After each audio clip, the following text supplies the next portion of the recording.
right, y'all. Welcome back to another episode of That's Fucked Up. Yes. We have a legend amongst the ranks today. You still doing it. Why you that so fucking close to the mic? You drive me crazy with that shit. I hate turning to my right and seeing you that close to the mic. Shit is fucking weird. He's an MC. Can you cut this motherfucker doing this shit every time? Has this even made one podcast? You do this shit every Because it bothers me. time. When are you going to learn? That's the question. Yeah, when are you going to learn? I was about to get into my fuck. Get into it. Get into it. I fucked it up. Get into it. All right, like I said, we got a legend in the motherfucking house today. Motherfucking legend. First player in the history of the NBA to win a championship in 3 decades. Yes. First player in the history of the NBA to win a championship with 3 different franchises. Wow. 4 NBA titles, 11th pick in the 1986 NBA draft. That's lottery. That's lotto. That's what I said. 11, That's baby. fucking lotto. I did not know that shit. Over 5,000 points, over 3,000 rebounds. Okay. 983 blocks on these motherfuckers. Okay. John Salley in the house That's today. What the fuck I'm talking about. Give it up. Give it up. That was a hell John, of you done a lot. Yeah, yo, man, I've been on the planet. The shit he kind of left. He didn't. I don't even think he said comedian. No, Because I know you're a comedian. right. So what happened was, you know, I just was telling my man Myron, right? Okay. Athletes want to be performers, Right. singers in particular. Right. Right? Some want to be rappers, but singers. And then singers and rappers want to be basketball players and actors. Right. Like you get to a point where you go, man, I'm doing this. I want to do this next. And when I realized that I literally was the one manifesting every single thing happening around me. I know it sounds crazy and it sounds like what people are saying now, but think about it. You look at these little kids, Right. and you see them playing and you see this one, you see that one. You don't know what they're going to turn out to be, right? You never know. Like even some guys like get a beard that you don't even know will have a beard, right? And that makes them look man. And I realized, I said, if I just focus, I'm going to be a professional basketball player. And I said, if I watch enough movies and I take some acting classes, Right. I can be an actor. And you did that. And then I used to listen to Richard Pryor because when I was growing up, you couldn't listen out loud. So you had to listen quietly. And I would go to my boy Mitch Hill's house and listen to the Richard Pryor albums to the point where I knew every beat, every breath, because I was listening so intently that I think I was learning timing, silence. That's the stuff you have to learn when you're doing comedy. So I just put it within my thought. Like I think ahead before I say. So John, everything that you've done on this planet was completely intentional. Every single thing. I was on the roof of my building, and my mother came up and heard me up there because we lived on the 8th floor. And she said, you know, as opposed to being nervous, like, get your butt off this roof, playing too close to the edge. She's like, what are you doing up here? I said, oh, this is my penthouse. And she was like, huh? I was like, yeah, it's my penthouse. And I got the ocean right there because I live right in Canarsie, right on the highway, and right past the highway was the water. Right, y'all call it a beach, and I call it a highway. So I had everything, and I used to say, yeah, look that way, and she was like, oh, you can see Manhattan. I said, nah, look further, you can see Beverly Hills. And like I always thought that, and then just like you get this house, and the windows were 33 feet. And my mom's was sitting at the window and looking out, and I said, hey, Ma, it's a great view, right? She was like, I can't believe you made it. I said, what are you talking about? She said, the basketball stuff you talked about. She said, but you only talked about being in Beverly Hills. She said, you always was talking about, I'm going to have a house in Beverly Hills. And then, you know, I think about it. I was like, man, I did think that through. I just stayed focused till I got it. So I can focus for a very long time. And that's what I do now. I just said, what am I going to do next? I'm going to do health and wellness. And you're doing it. Yeah, and you're one of the leaders in the community as far as vegans go. Like, everybody always thinks to you, oh, we have a vegan event, call John. Call John. Yeah, Call John. thanks. Because I know I do it. I'd be like, let me try to get John to do some stuff. Yeah, it ain't hard for you, AD. AD called me. It was like, hey, I said, man, you killed it on that day. Yeah, I need you on the show. Okay, what are you doing right now? I'm obviously coming to the show, bro. That's just the way it is. If you're not, right? I was telling him today, I was like, guys, he was like, yeah, you know, armed security. And I said, man, I said, I'm just famous enough where I can still walk by myself. Because if you think about it. Walk by yourself. What are you talking about? No, nobody's looking at me. Well, no one's going to rob we don't know. you. You're a little too tall to rob. I said that, and then I went back to Detroit, and I see these 3 little kids scheming. I was like, oh, my God, they're not even old enough to know I used to live here. You know what I'm saying? But just, I had to think about it. Like, you think about, people have a lot of money. They always have to let people know what they're doing. They got to let you know, hey, I want to go to the store. What do you want? So you wind up becoming a prisoner in this beautiful house you have. I was like, I don't want that.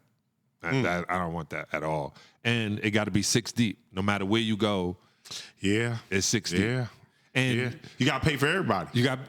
This is funny. You got to pay for everybody because everybody those other 5 are there to maybe take a bullet in this case. So we'll make sure they're well fed. That's the hope. Have you ever been in a situation like that where it got dicey? Oh yeah, man. I was in. He played on a team with Dennis Rodman. I'm not going to say the club, the Magic City. I was on this show called Celebrity Ghost Stories. Okay. And I tell the story how when I'm in there, I'd never really sat down. I've been around Magic forever, but then I'm a pro now. So now it's a little different. It's like I got the new Mercedes and I make them park it right out front so everybody can see it. I damn near had Spider Sally on it, you know. And I'm inside and now it's different because I'm playing with the Pistons. I'm not just on Georgia Tech anymore. And all of a sudden, you know, Bobby Brown comes in the front. And there's always some ruckus. Where back then when Bobby would come in, and then you hear pop, pop, pop.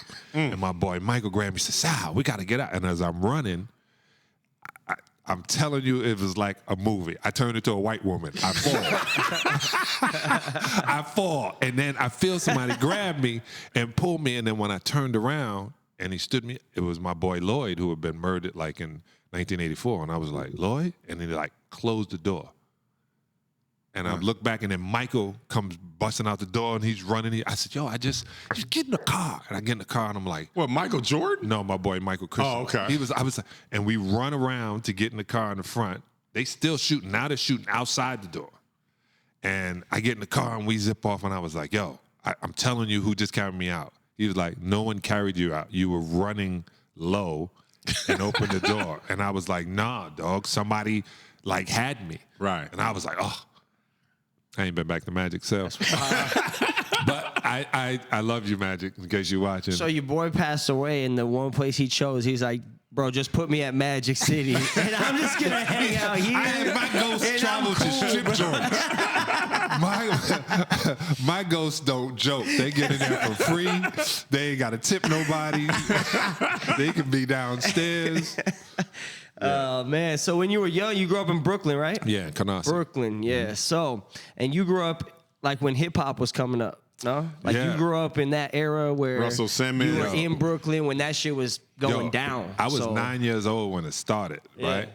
And then when I was 14, my brother Jerry had come back from, he went to Shaw University down in North Carolina. Did he play too? No, he played football. They all play football. And since they didn't become pros, I realized, and they like to, you know, they don't like to get hit, but they hit you. And you got to wear clothes, and you got to play outside. Not enough women there. But inside the gym. Can't see your face. You know, you got the inside helmet the gym, you doing ballet, and the women are like, oh, you smooth. And I thought about it, what you said, growing up in Flossie. And my brother comes back, and I'm thinking, I'm going to be a rapper. I'm sorry, back then it was called an MC. I'm going to be an MC. And my brother plays this tape of this guy named MC Timmy Hall, who I talked to via Instagram in the DMs and DJ Johnny G. And my jaw dropped. And I was like, what's this? Like, what they playing on the radio ain't this. And he was like, yeah, I'm going to take you up there. So he takes me up to see Timmy Hall. And I kind of got like a photographic. I can remember a lot. That's how I graduated college. I just go to class, take notes, make notes of the notes, study my notes. I pass tests. But I can, if I hear a lyric, if I hear it, I can repeat it. I was staring in this dude's mouth. Mm-hmm. Pause. And see, Dame rub off on everybody. I had to catch it. Staring in his, and I got every word. I wrote it down. My brother's talking to me. I'm in the car writing on anything. And I go back home and I detail it. I think he said this, but I'm going to say this. And then I was rhyming out in the park the whole time. And then I realized that was plagiarism. But it was biting. I was like the Sugar Hill Gang. And that was it. I was in love with hip hop. Like, to the point when I told you I was playing pro ball and I wanted to be a rapper and singer and I couldn't do it. I did stand up and I got crickets. I performed everywhere else. I had like Stand Up New York, the Laugh Factory. You were doing stand-up while you were in the league? While I was in the league. I didn't know that. Yeah, everybody else was, when we get into a town, they telling you where they're going to go to eat, right, or what strip joint you're going to, or what nightclub, right? The players are going to be there. I found every comedy joint and went everywhere. And I, like Paul Rodriguez said, I couldn't believe I was sitting there. He said, you got a game? I was in San Antonio.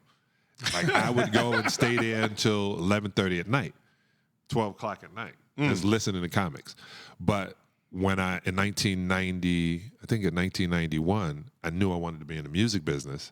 And so I opened up Hoopstown Studio. I bought this bank and was turning the bank into a studio. And I was word got out that I had this studio and I wanted artists. I signed Slum Village, which was with Jay Dilla.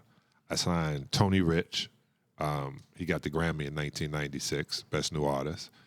I signed Paul Rosenberg, who is now Eminem's manager and business partner. He was Paul Bunyan. Yeah. And I just knew, and I went to New York with my crew. I put on shows.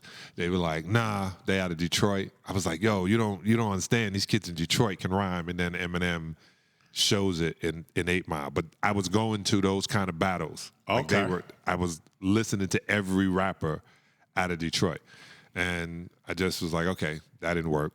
I got traded. I did some good. I got these guys equipment. And then I came here to L.A. Right. Signed this kid named Dame Lee and this group. I'm gonna call them. It was called Tom Girl. THOM. I got sued. Tom Girl? Yeah, was the name of the group? Yeah, I got signed to Hollywood Records. I got sued by Tommy Hilfiger for the name. But it wasn't TOM. It's THOM. But anyway, black people spelling. And I E40 the situation. It didn't work.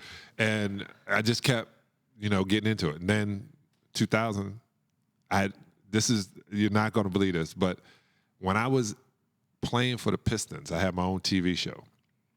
I didn't know that either. Yeah, so during the finals, when we had a day off, I would find something to do and had a camera following me. I even had Arsenio Hall come, and Arsenio and I were friends and our friends, and he was just starting the Arsenio Hall show. And I was just doing this thing for Channel 2 News in Detroit. Like, hey, I got a day off. This is here. This is that kind of stuff. And then I was like, I want to be a late night talk show host. And then I went back to remember when I was 11, my mother's cousin, my second cousin at her age, let me stay up to watch the Johnny Carson show.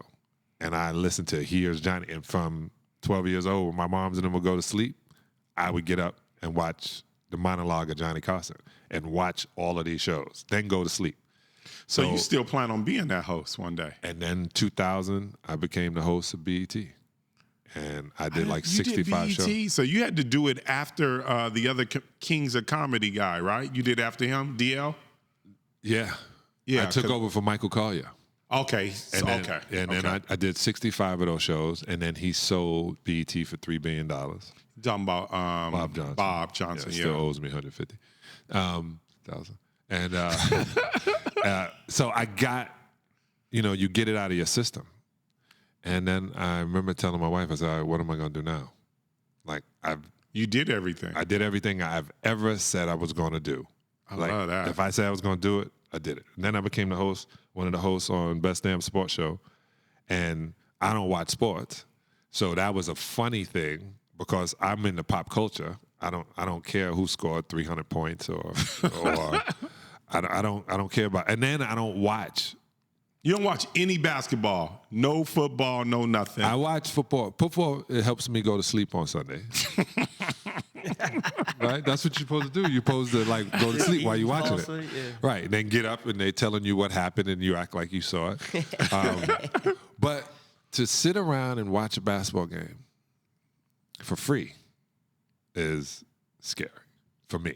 Because since 1986, I got paid to watch and be involved. And then when you don't, it's not that I don't get the same feeling watching somebody else do what I did. I'm not a hater. I think guys can play. You just moved on. Yeah, that's not my jam. No, I know that feeling. Yeah, it's just that makes perfect sense to me. Do you not like the game today? It doesn't interest you to watch the way they play it, or just because you just don't I'll watch? put it to you this way. Players are saying, I don't think these guys can play in my era. I don't think we can play in this era. Now, that's not taking anything against guys in my era. Like the prime time from the 80s through the 90s. But to see a 7'2", 7'4" guy handle the ball like that, to see a 7'2" guy shoot threes and no one complain is you just imagine this. You see Kareem Abdul-Jabbar, Right. the kid that just got drafted from France, Right. is Kareem's height. Same built as Kareem, but can dribble the ball like Kevin Durant. But he can't dribble like Kevin Durant. I can't say that. In about 2 years, he will. But He can't shake nobody loose. He's never gonna be able to shake when anybody he gets loose. the ball above his head. Nothing nobody can do about that. I agree. Right. So totally when he agree. shaky, and put the ball at 8'5". So you played with Manute Bol, no? In Miami? You were on the same roster with and that's why Manute I'm down telling there when you. you played down there. How was that garden? He's 7'7", 200 pounds. So imagine his son Bobo. I like Bobo. Why I ain't like nobody Bobo. giving him no love? I like Bobo. There got to be something. Let me Yeah. just tell you, they don't make It got to be a mistakes. personality thing because They it don't can't make be mistakes. it can't be a basketball thing because I watched him. That dude can dribble and he can actually shoot. To me, I feel like skill wise, he's a lot further than the guy from France. To me, right. So it has 'Cause to he be played in the league. Yeah, it has to be something else other than basketball for him. Yeah, it has to be. But just imagine, and I say this, so I'm 7 foot, and already I stood next to Yao Ming one time, and I was working for Best Damn Sports Show, and I Bumped him? No, I was just looking at him, and then I stood like to the side of him, and then in front of him, and I realized I was half of him. So he was 2 of me. Wide.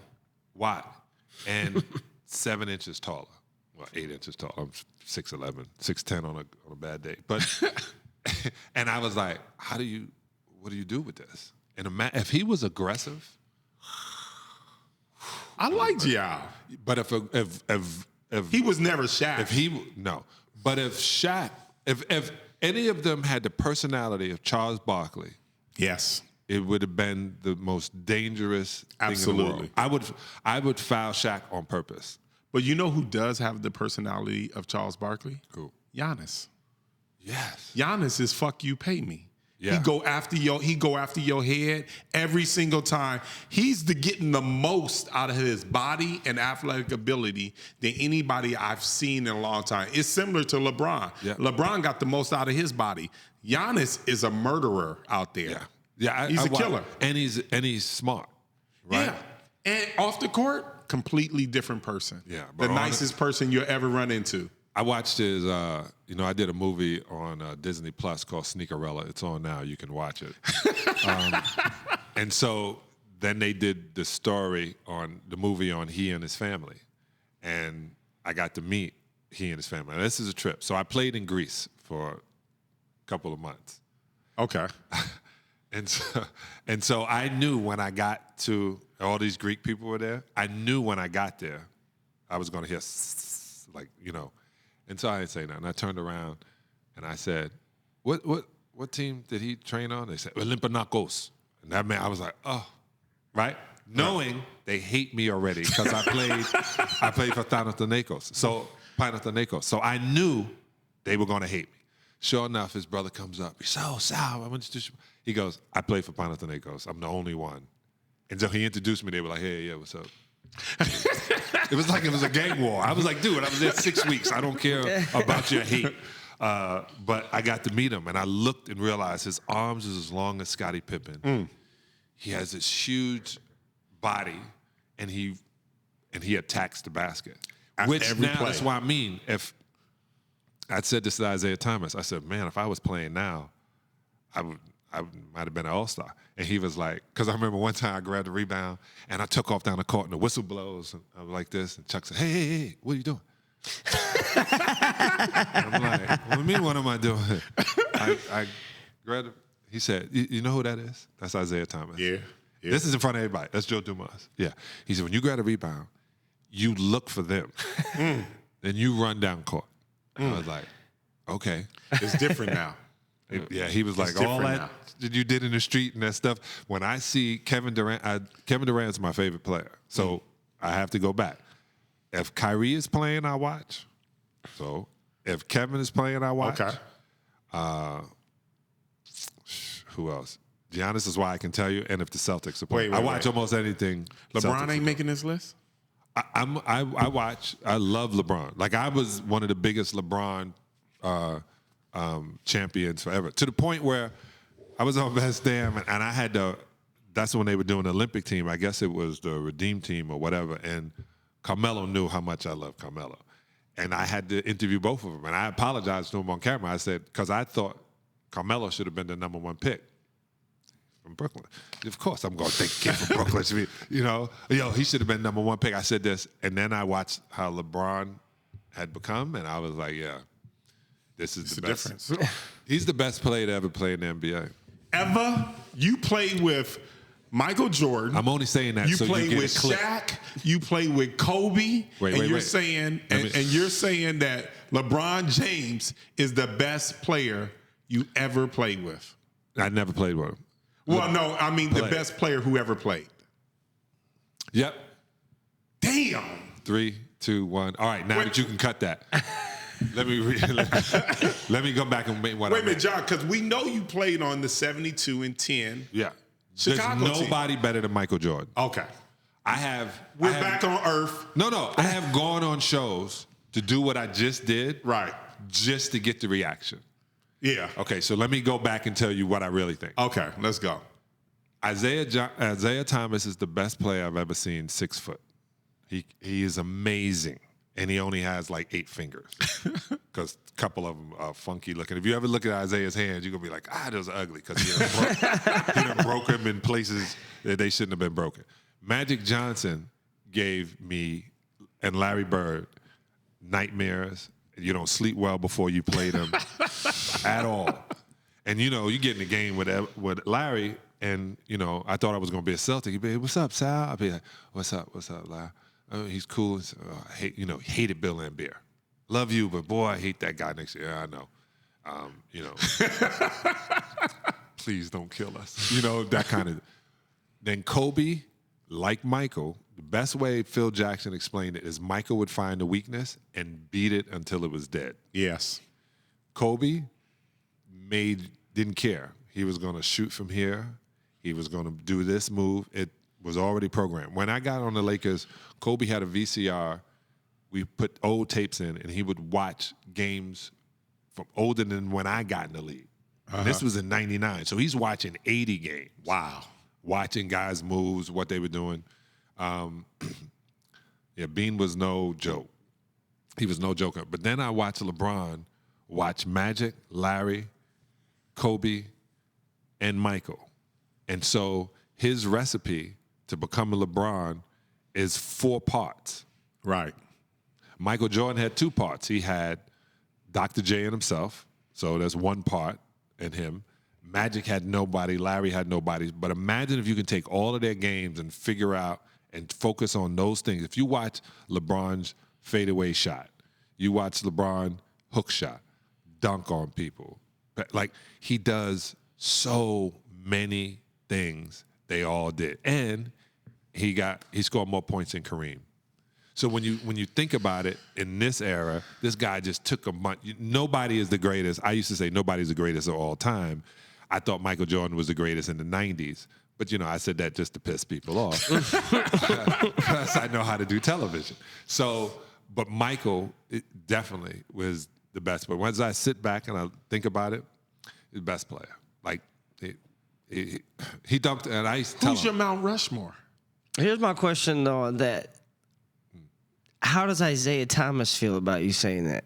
He agrees. He agrees that Mike's the best player ever? Mm-hmm. Okay. He doesn't say otherwise. He said he went to the league office and cried like a bitch to get the rules changed. Well, that was.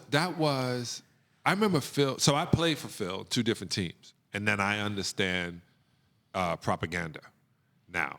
And Phil was good at propaganda. Mm-hmm. So Phil said they don't play basketball the way basketball should be played. Boom, boom, boom. And he played on the Knicks that played exactly like the way we were trying to play.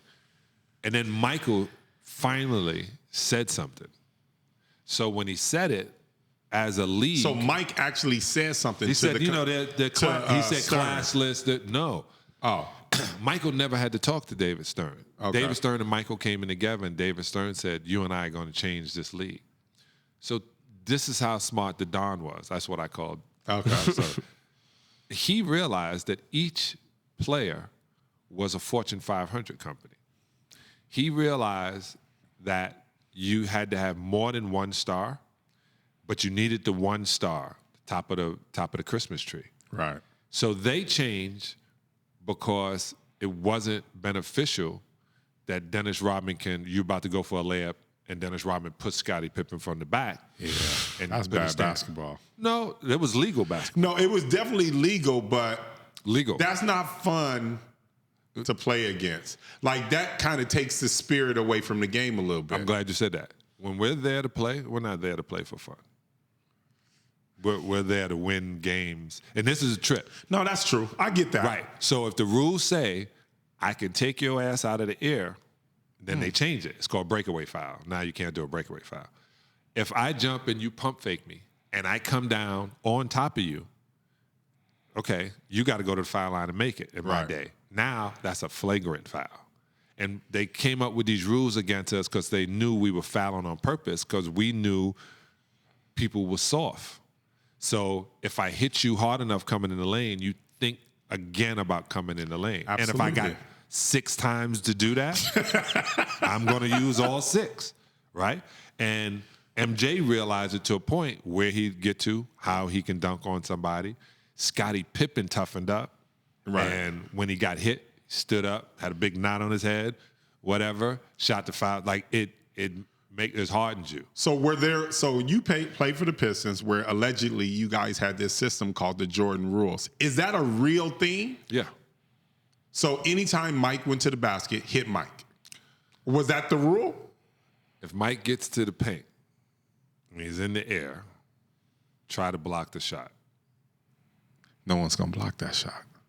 Okay, there you go. Well, you got to try. And it just happens that my body hits your body and my arm on your waist. You know what I'm saying? Another rule. We had hand check rule, right? Yeah. You can hand check. Yeah. They took that away. Yeah. The best hand checker I ever seen was Derek Harper. Yeah. Man, that dude could control your whole entire body by hand checking you. I love He literally could steer you where he wanted you to go. Yeah. And D-Hop, like, I used to joke him because he has these big nostrils. I used to be, when that bull get on you. He control you. Yeah, boy. but MJ would do the same. MJ hands are, I'm gonna show you my hand size. So that's my hand size, and this is MJ's hand size. Alejandro, put your regular hand up there. Where was that hand? Okay. Wow. Right. So MJ can like Dr. J, they can grab the ball off and a just, dribble, right? Right. They can just grab it and do whatever. So he put his hand on you. He pushed you this way. Scotty come. They turn you. They were very athletic. I always say that. But I'm also telling people just to think it. People then want to go to stats. I don't go to stats, right? I said he scored the most points. But then if you start thinking about it and you're watching the game, do you want a guy who's 6'11" and can play all 5 positions? Yes. That would be LeBron you grab, right? So if you say, I need a guy who can do it all, you would grab LeBron. So he would have to be. You John, said Mount Rushmore. Okay. I know you a basketball specialist, so I just got another side question for you. So this is my thing. The reason why I think people like the guy from Denver, Jokic. The reason why I feel like a lot of these players tend to do well, not to take away anything from him, is because there's not a legitimate. Back when you played, it was 7 feet or 7 something, and then the next player was 6'10", 6'11". They have taken that 6'10", 6'11" player, and now he's 6'8", and he shoots threes. So I know they opened up the court, but that's the reason why I personally feel that certain centers and certain players are doing well in the league, because when they turn the corner, they're dealing with people like they used to play with in high school. Yeah. And they just absolutely too small. So therefore, I was like, people like, to me, I don't think Jokic would do as well if there was 2 7-footers on the court, because once he turned that corner, he got to deal with another one. So what is your impression of that? First of all, we're going to go real quick through the roller coaster of his Joker emotions. Okay. Because he started out as a hater. No, wait a minute. He saw Joker destroy the fucking playoffs last year. Listen, he gained respect for Joker, and now you're talking shit again. No, the reason why I'm talking shit. Let this man live. No, listen, it's not just him. It's a lot of players like that. No. Huh? No. Okay, let's hear it. Let's go. You play, you know better than me. Let's go. One of the most unbelievable 7 centers I've ever seen. Damn. When I tell you, triple doubles every game. there's no guarding him. He's either going to go around you, and this is what I say. This is why I feel he reminds me of Larry Bird. He moves at his speed. That's and true. You can't keep up with his speed, which is no speed.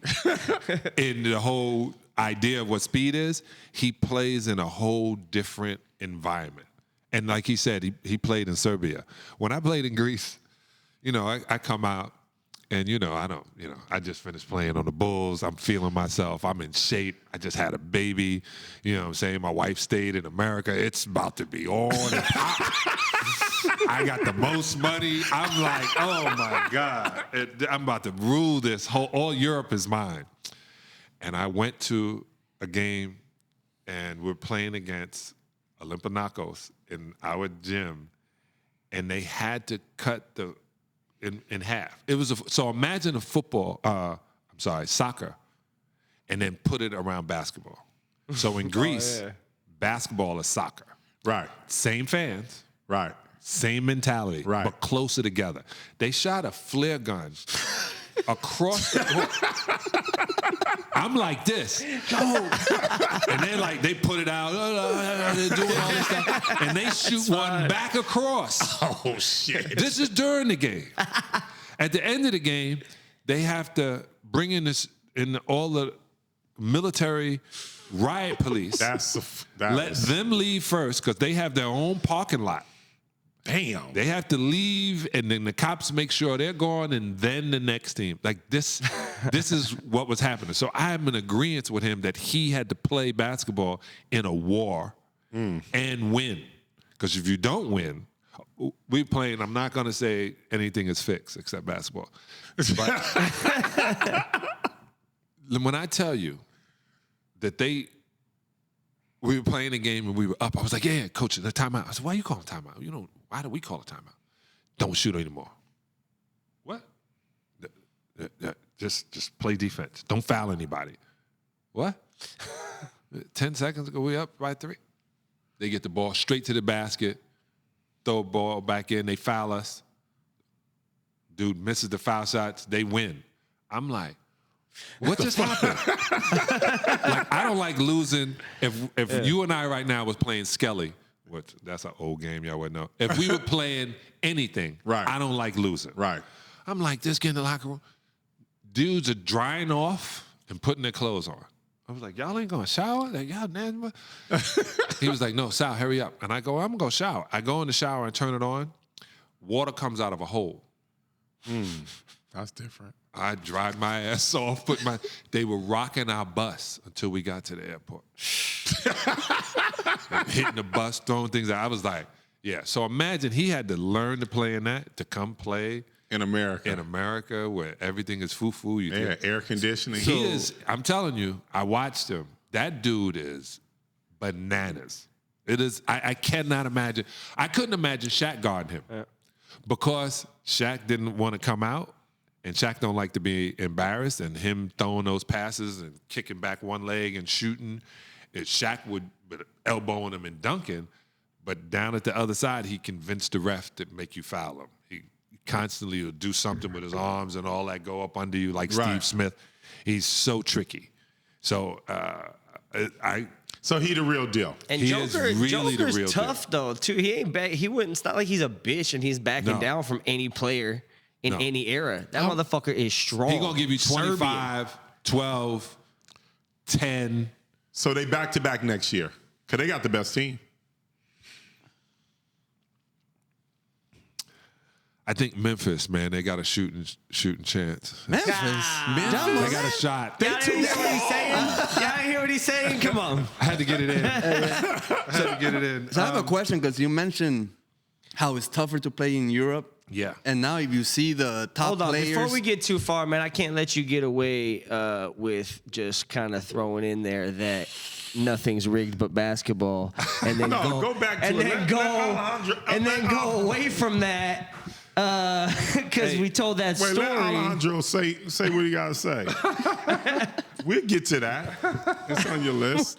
Everybody's wondering. My eyes watering because I'm about to take you out. That's why. I'm hydrating. But go on, Alejandro. Okay, so if you look at the NBA right now. Anyway, it's okay. Yeah. Players under 30, the top ones are from international. So would you say that the international game is taking over? Could it be that society in the United States are making people soft so the players don't have the same heart as the international players?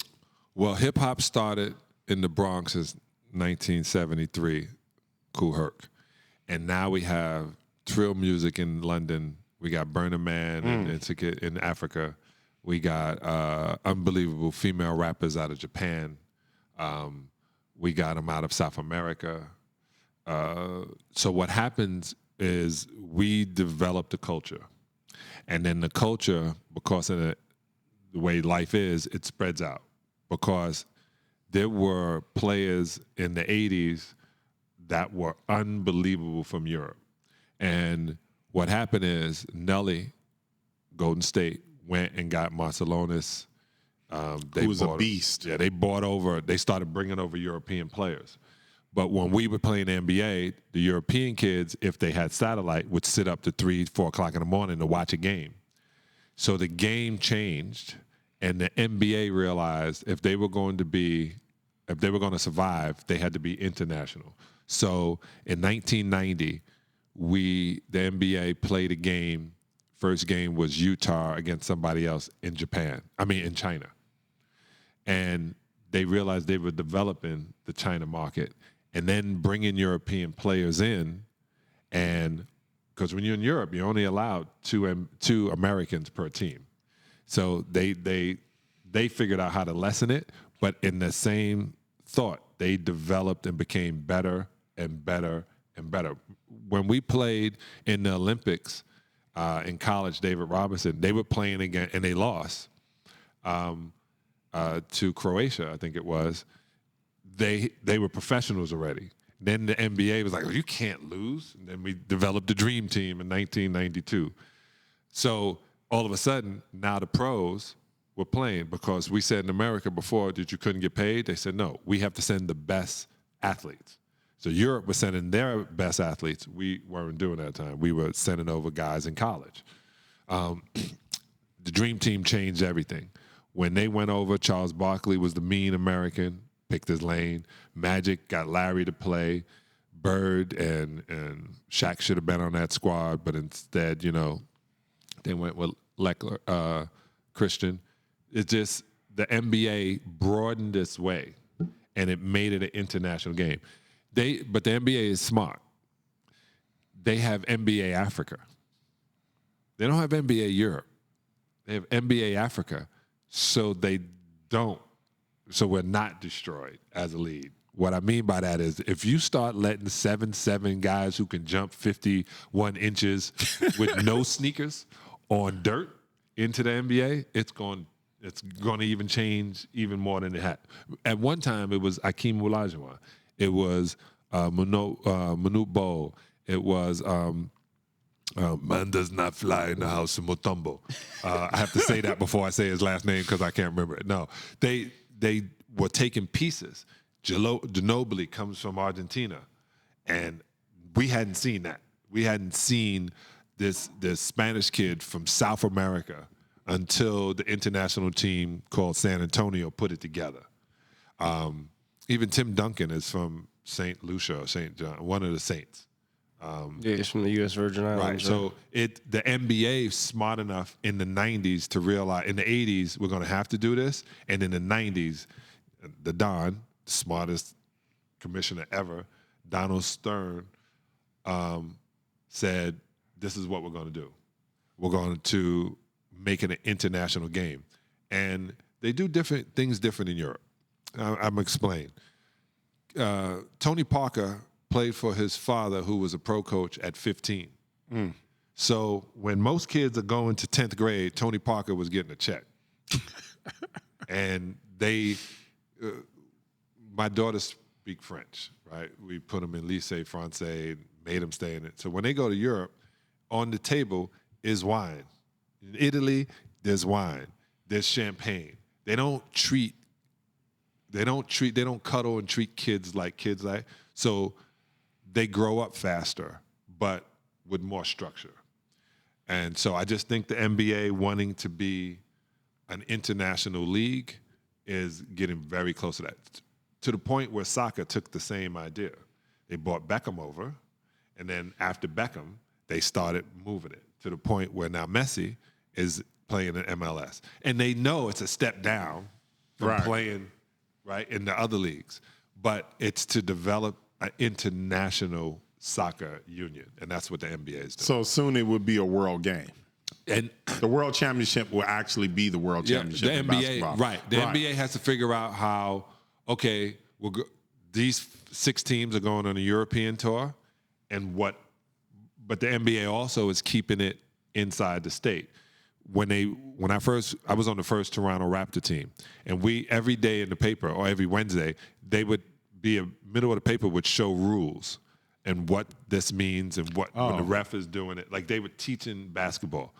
And then the team left, the Grizzlies left and went to Memphis, right? Because the NBA was testing, can we do that? Can we move to that?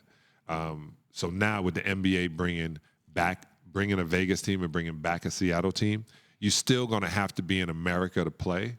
So they decided not to make it where they have teams out there. The teams are still going to be in the States and Canada, that just adjacent to one tunnel. Well, you guys are getting education. Now, back to your question. Yeah, come on. Let's talk about that. So this is what I believe. I said it before. I've seen some games, been in them. It's the refs, right? Yeah. And that's what some of my other friends, I won't name their names because they might get upset, but that was they was like, oh, a certain ref came to the games during the game. They was like, oh, okay, this series is going to extra game. Yes. And That's literally what one of my partners told And me. I'm not joining your group of conspiracy. But I remember, man, there's some games, like I just saw it the other day. You remember when they said Michael Jordan pushed off on Byron Russell and then shot the shot, Right. and it was a clear push off. But then they showed a game before that where a guy was letting the ball go and had 1 second to go and it went in, and they would have won that game, and the ref said it was no good. Like, I think now it's way different and harder because the refs and Instant NBA replay. doesn't like that, so they got that instant replay. Right. That I guess works. But I've seen, you got to realize, man, Billy Crystal did a whole movie about it. Like when he was a ref that was just burnt out. Like sometimes refs don't like you. The ref's going to get in the game. Yeah, get personal. Yeah, it gets to a point, man. So I would always blame the refs. Like I don't even talk to refs to this day. If I see a ref at my daughter's game, I go, yo, don't look at me. It's all right, That bro. was my whole thing. I was just like, how do you get a guy to miss a shot unless that's really what he was trying to do? Well, a lot of guys are punk asses too, and pressure makes diamonds. So they are definitely tight-assed and uptight. There's some guys got it, man. Some guy. Now, I'm gonna say this: there's some shots that were missed. I'm not saying, but like when Nick Anderson missed the foul shot and he was playing for Orlando and they could have won that game. Right. He also could have made the shot. It's a tight, crazy situation. Nick What's crazy after that, he ended up having a free throw problem after that. It looked like it really, really bothered him. That was a cover up. Yeah. No. That was cover up. They was like, just cover up for years. Yeah, just make sure you just keep missing free throws from this point on. Mental health is serious, and this is a trip. Chuck Daly said I had the best mental health, and I didn't understand what he meant because he can yell at me, and I didn't care. Like refs, coach yell. Right. All right, man, I missed it. Damn, man, I missed the shot. Okay, he got by me. Yeah, I shouldn't have fouled him. I'm playing the game. All right, I'll get it back next time. That's the way I look at it. Man, some people, this is it. Yeah. This is it. Like, I don't sleep well anyway, but before the game, I sleep really well. I nap like crazy. If I can get back to the room and the bus is not to 5:30 and I can be in the bed at 1:30 and sleep until 4:45, 5 o'clock, I'm unbelievable. but if you don't give me a nap, you know what I'm saying? And I got to think about you the night before, I'm not going to sleep. And now I'm out of, what am I going to eat in the morning? Man, he goes left when he catches the ball. He does this. Like, I always mention Charles Barkley because he was a problem. He was a 6'4" problem. And he's going to dunk on you and point at you and talk to you. Right. It was a problem. So Magic Johnson was a problem. For sure. What was the worst poster you ever took trying to block somebody? Who gave it to you the worst ever in the history of your career? The one you just remembered and like, They caught you slipping. That's why you can't I'm sleep. going to tell you, I was tight with MJ, and, I was big on him. You're not getting me. My mom's is watching tonight. And he dunked on me and was like, block that bitch. And he talking to me, and I'm like trying to take the ball out. I'm like, yo, chill, fam. You got it. Like, the camera's on me, and I'm back down, and the camera, I'm looking at the camera. I'm like, God, there's nowhere to look where you can't seem pissed. But I wound up having, and this gets serious for a second. So I wound up having, like most athletes or most tall men, a different beat to my heart. I forgot what it's called. The heartbeat is crazy, and they go, "Hey, you got a murmur." A rhythmic or something like that. Yeah. Okay. And like Big Sean, I didn't realize you could heal that with magnesium, and I've been healing it ever since. But if I would have known then I would never have to. I used to be like Flint, which you guys will never know, but I could slow down my heartbeat. I can literally, when I got into martial arts and got into meditation, I was figuring out I can slow everything down. And I was watching crazy movies. And I was trying to do it. But when my heart would do that, they put an EKG on you in the beginning of the season. I got to Miami, they were like, He might be dead. I think we just bought a lemon. No. But I was like, no, what? I said, must be a machine. I said, hold on, let's redo it. And I said, give me 5 seconds. And I come back and I breathe and I get to it, and my heart catches its beat. And they were like, oh, okay. But the truth is, I had this crazy heart palpitations and couldn't slow it down. And the Pistons had to put me on a monitor for 24 hours. They were like, oh, we love you, Sal. We're trading your ass in 3 months. we getting one with a better motor. So when I got to Miami and they tested it, I was fine. But I'm playing in a game, and this guy playing on a 10-day, which I hope you don't find the video. Oh, we'll look. Miami. His name is Matt Fish. Matt Fish. I'm playing for Miami, and I'm acting like I don't see him catch the ball, and I'm like, I act like it because I know I'm going to block it, and I take the steps to block it, and by the time I'm bringing my hand up, Matt Fish is jumping faster than my coordinates told me, and he dunked on me, and it was a foul, and I was like, did this white dude on a 10-day just get Mr. Shot Block champion of Georgia Tech? Did he just get me? And I'm sitting around, and they're like this on the bench. And I'm like, he got me. And then all of a sudden, heart palpitations started again. Well, John, we know you led Georgia Tech in also fouls, right? Yeah. Yeah, so that's when you were supposed to take one of those fouls. Yeah, I was going to get back to that. I fouled him. Because you said you're going to use earlier, it was like, I'm going to use all 6 fouls. And you definitely used those fouls in Georgia Tech. It's the reason they give you, it's like hockey. I think you still hold that record. I still do. Chuck Daly said, on your tombstone, it's going to say 5 minutes, 5 points, 5 fouls. So the question is, are you the one that brought the fouling concept to Detroit with you? No, I just fit perfectly. Perfect. And you came in, you and Rodman were in the same draft, right? You were drafted first. Rodman was drafted after you. Second round. Second pick in the second round. And we had been, Dennis Rodman and I had been together in Hawaii. Now, Hawaii, at that time, they bring the top 50 players, and you play for the whole week. I got MVP of that tournament, beat Ron Harper. Talk that Just shit. thought I'd mention it. Y'all hear that? MVP. Hawaii. And, people were mad. People supposedly representing me, people that care about me. Well, you shouldn't have to go. You're a top 10 pick. Why are you going to prove you're in the, what are they doing? And I was like, I'm going to Hawaii. That's how I think. Right? I'm thinking, I'm in Hawaii for a week playing basketball? Oh, my God, I'm going to Hawaii. And then when I got there, it was South team, East team. Now I want to prove to everybody I should be the number 1 pick. So it's waiting. Dennis on my team. Dennis is grabbing every rebound.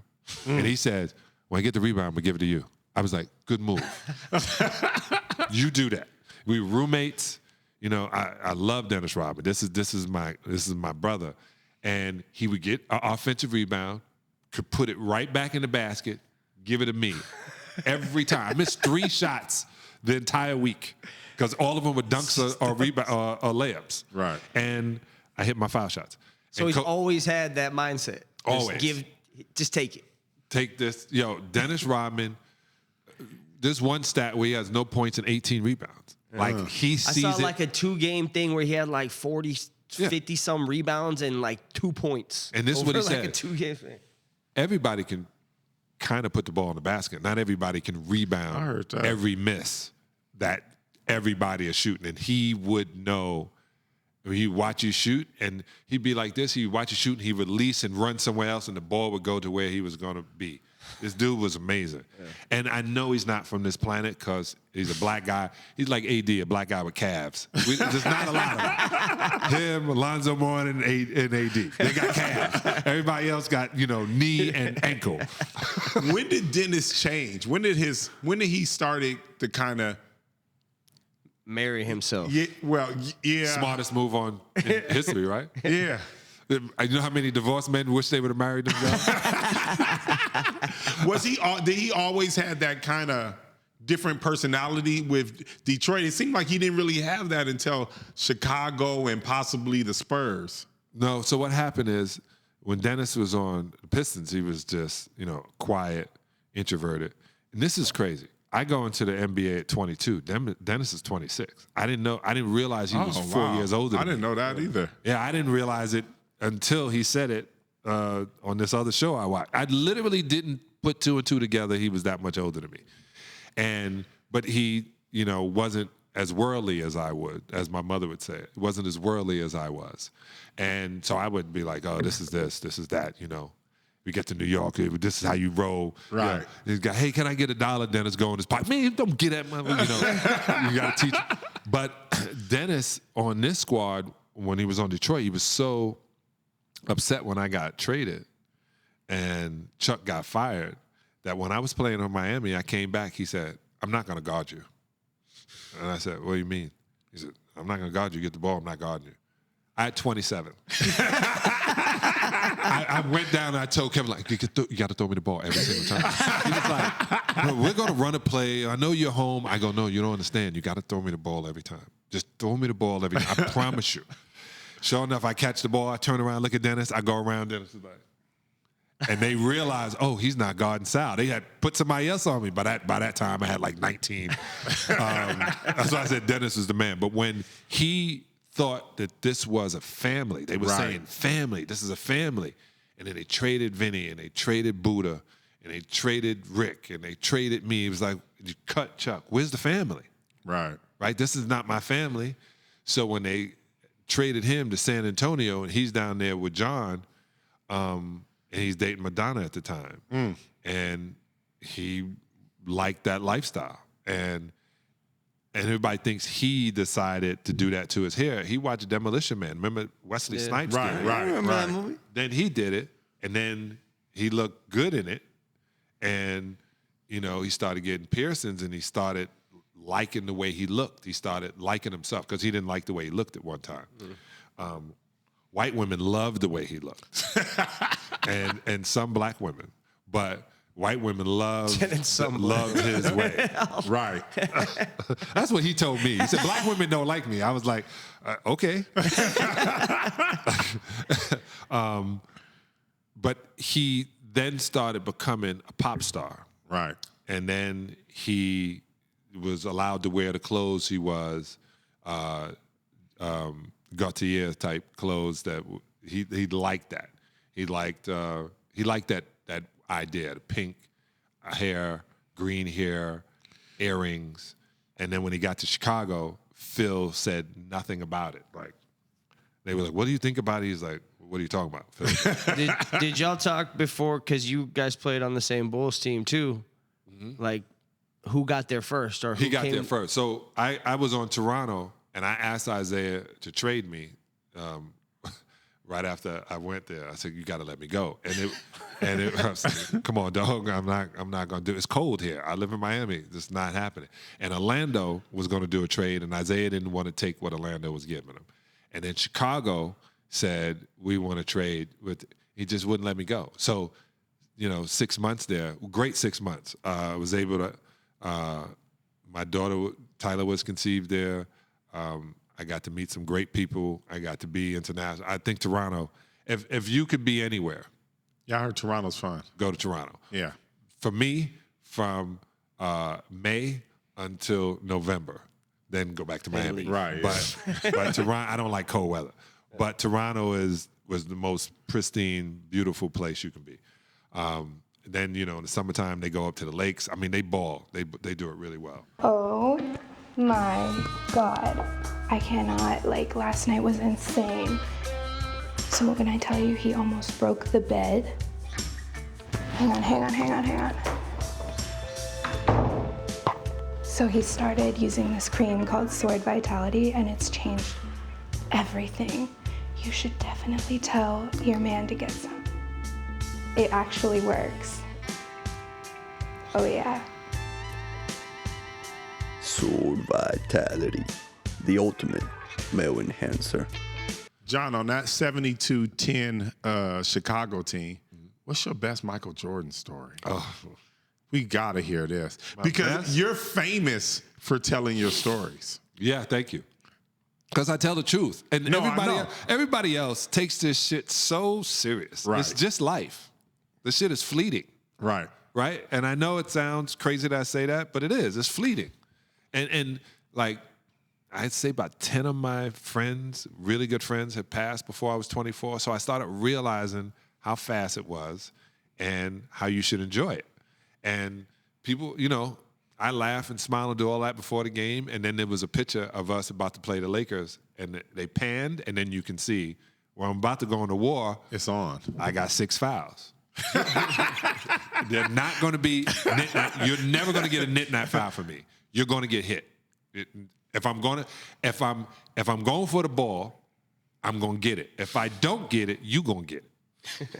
One way of looking at it. And my teammates like that. Sal, you shouldn't have fouled him. Well, he's limping. so his hand is bleeding, bro. I did something right. I'm gonna give you an MJ story. That was a trip. We smoked cigars on the bus. Right. Steve Kerr hated it. I remember Steve would be like, you know, he hated it. Couldn't say nothing. And I remember, and then we would pop the emergency thing hatch, and so you know, it would blow that way. And Hart be in a suit, Pip be in a suit, MJ be back there, yeah. And I was like, this is life. And then the bus driver was like, hey, there's no smoking on the bus. And Phil said, when we're on the bus, it's our bus. I heard that. And Phil lit up a cigar. Damn. I was like, they get some weed in this bitches. Oh! I wasn't smoking weed at that time, though, but boy, if they would have. I would say, I don't know if I told a story. I tell you how great he is.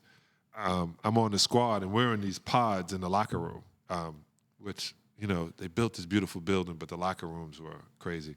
And MJ sitting over there, and he has like 2 pods to himself. There's Scotty and there's Hop, and there's Dennis and there's me, and I think Randy Brown. And, you know, I'm in a small cubby hole in the corner. And MJ said, Sal, what kind of shoe you wear? I said, oh, Nike. He said, oh, what's your size? I said, 15. And he looked at the shoes I had brought in from Toronto and was like, oh, okay. And I'm thinking, why? Okay. Next day I get in, my locker is full to where I can't sit down. Oh. The whole locker is stacked with Nikes no one else has yet. And only Alonzo Mourning wears 15. So I got them before Alonzo got them because they came in red and black. I was so happy. I was like, yo, you are the man.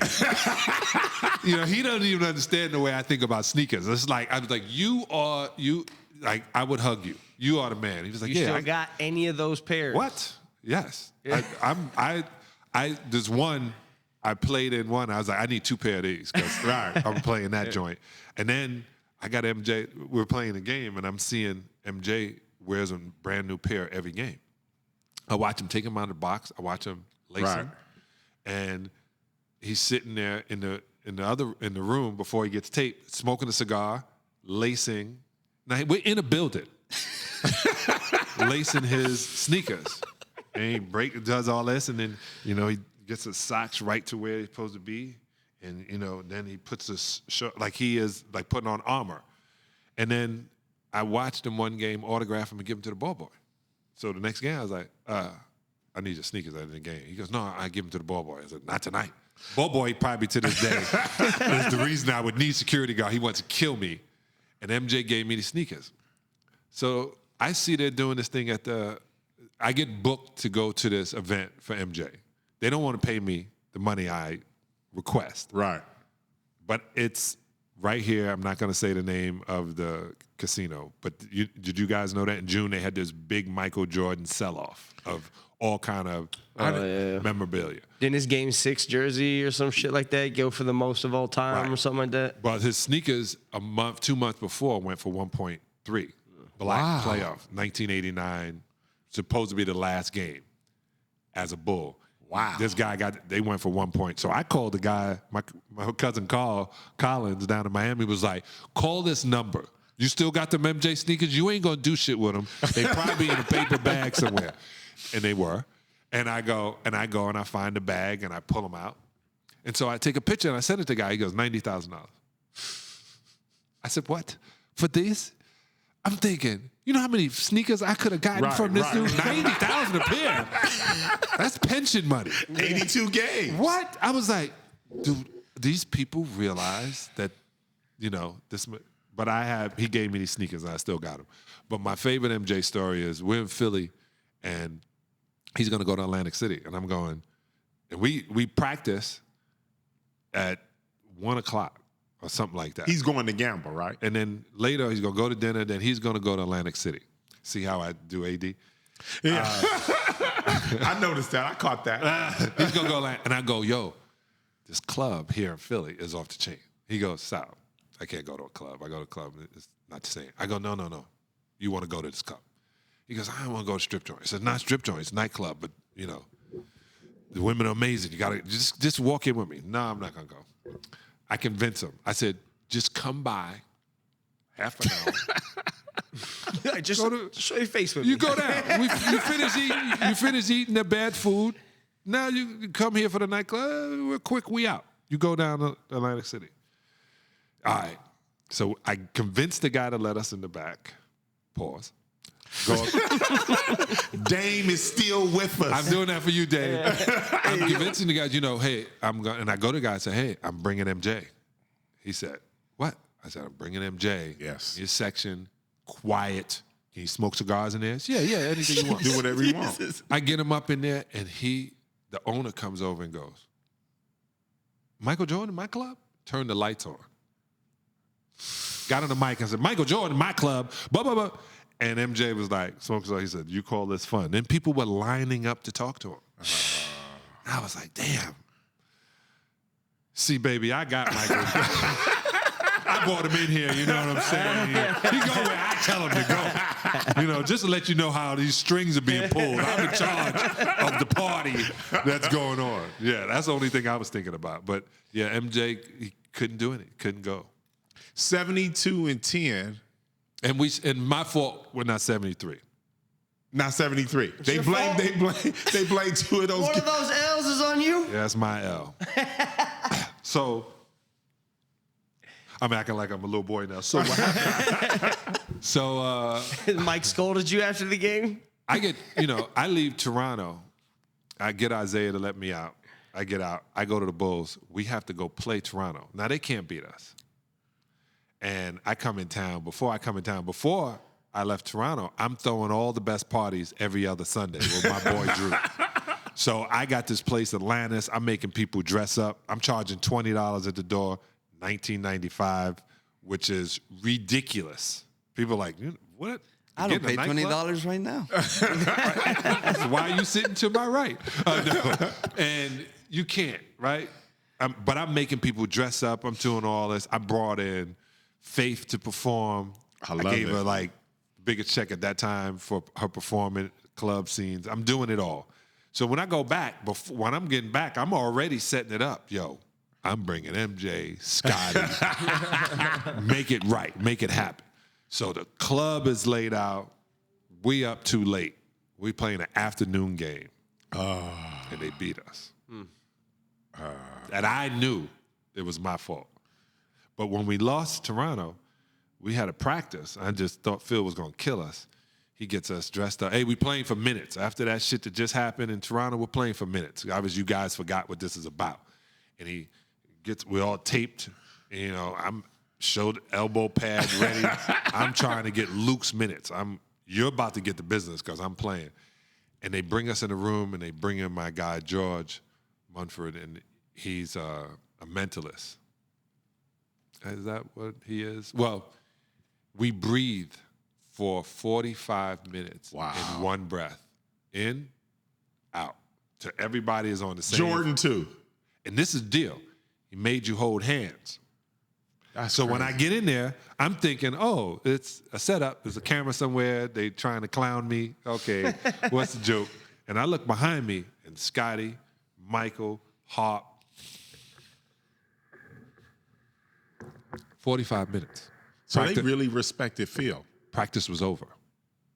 Well, Phil came in first when he had us in there hitting the drum. And that's the heartbeat. And you guys are forgetting your Bulls and your Warriors. And it's going, and I'm thinking, oh, this is some real cult shit. Like, yeah. I'm waiting for the ayahuasca to come out. You know what I'm saying? I'm going to be mushroomed out in a second. We won 19 straight games. Wow. Okay, so this is the unavoidable topic. Uh-oh. Okay, so we have to talk about it. When Mike and Scotty played, were they actual friends? Yeah, see, they were every morning. Practice, you got to be at practice, I think 9:30, 10 o'clock we're going to practice. Right. They would do 10 o'clock practices. Miami, 10 o'clock practice was over at 10:45. Right. Everybody's running to the golf course. So they're actual friends. They get up, They're work with out each other together, all the everything. time. Then They what work the out. fuck? What the fuck is Scotty talking about now? Michael's not the greatest. Kobe's better than him. I Was it that don't lump understand. you said he got? That one? You said he got that big ass lump on his head. I don't know if they need to we check. don't know what's going on.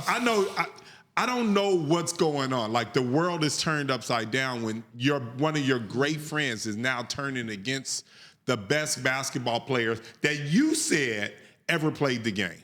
Like, what is Scotty talking about? What's going on? Now, MJ jokes, right?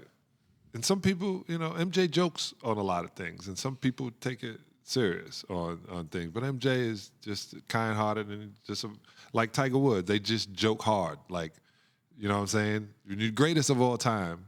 It's kind of hard to be normal and people not take it to heart when you're joking. So Jordan said something. Well, it must, but Michael would be hard and go back and joke. That's the way MJ is.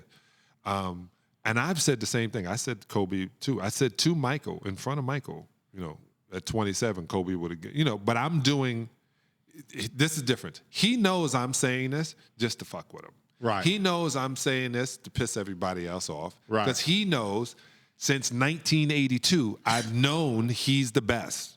Right. But if you ever see me on any interviews or talk to anybody, I'm going to say that shit because ESPN's going to then run it's called staying relevant. Like, y'all don't believe everything Stephen A. says on this side. He does that to cause the fire. The stir. Right. But... Then what? So is that what Scotty's doing? He's trying to cause a stir? I think... Or is he hurt? I mean, after the son is having sex with his ex-wife, too. No, that doesn't help. Now, that on the other end, now, I'm sure, I know, John, that was tough. What the fuck is Larissa doing? Alejandro, we wasn't talking nothing about his ex-wife. We're going to get to it. Okay, We were definitely now gonna that get you to mentioned it. it. That's fucked up. That's fucked up as it gets fucked up here. So Larissa, I'm sure Jordan, okay, that's what I was saying. So they were great friends. So Wait, let me answer my thing first before I get thrown in some bullshit. Go on, John. I think Last Dance documentary, when everybody was at home and sensitive and in their feelings, Okay.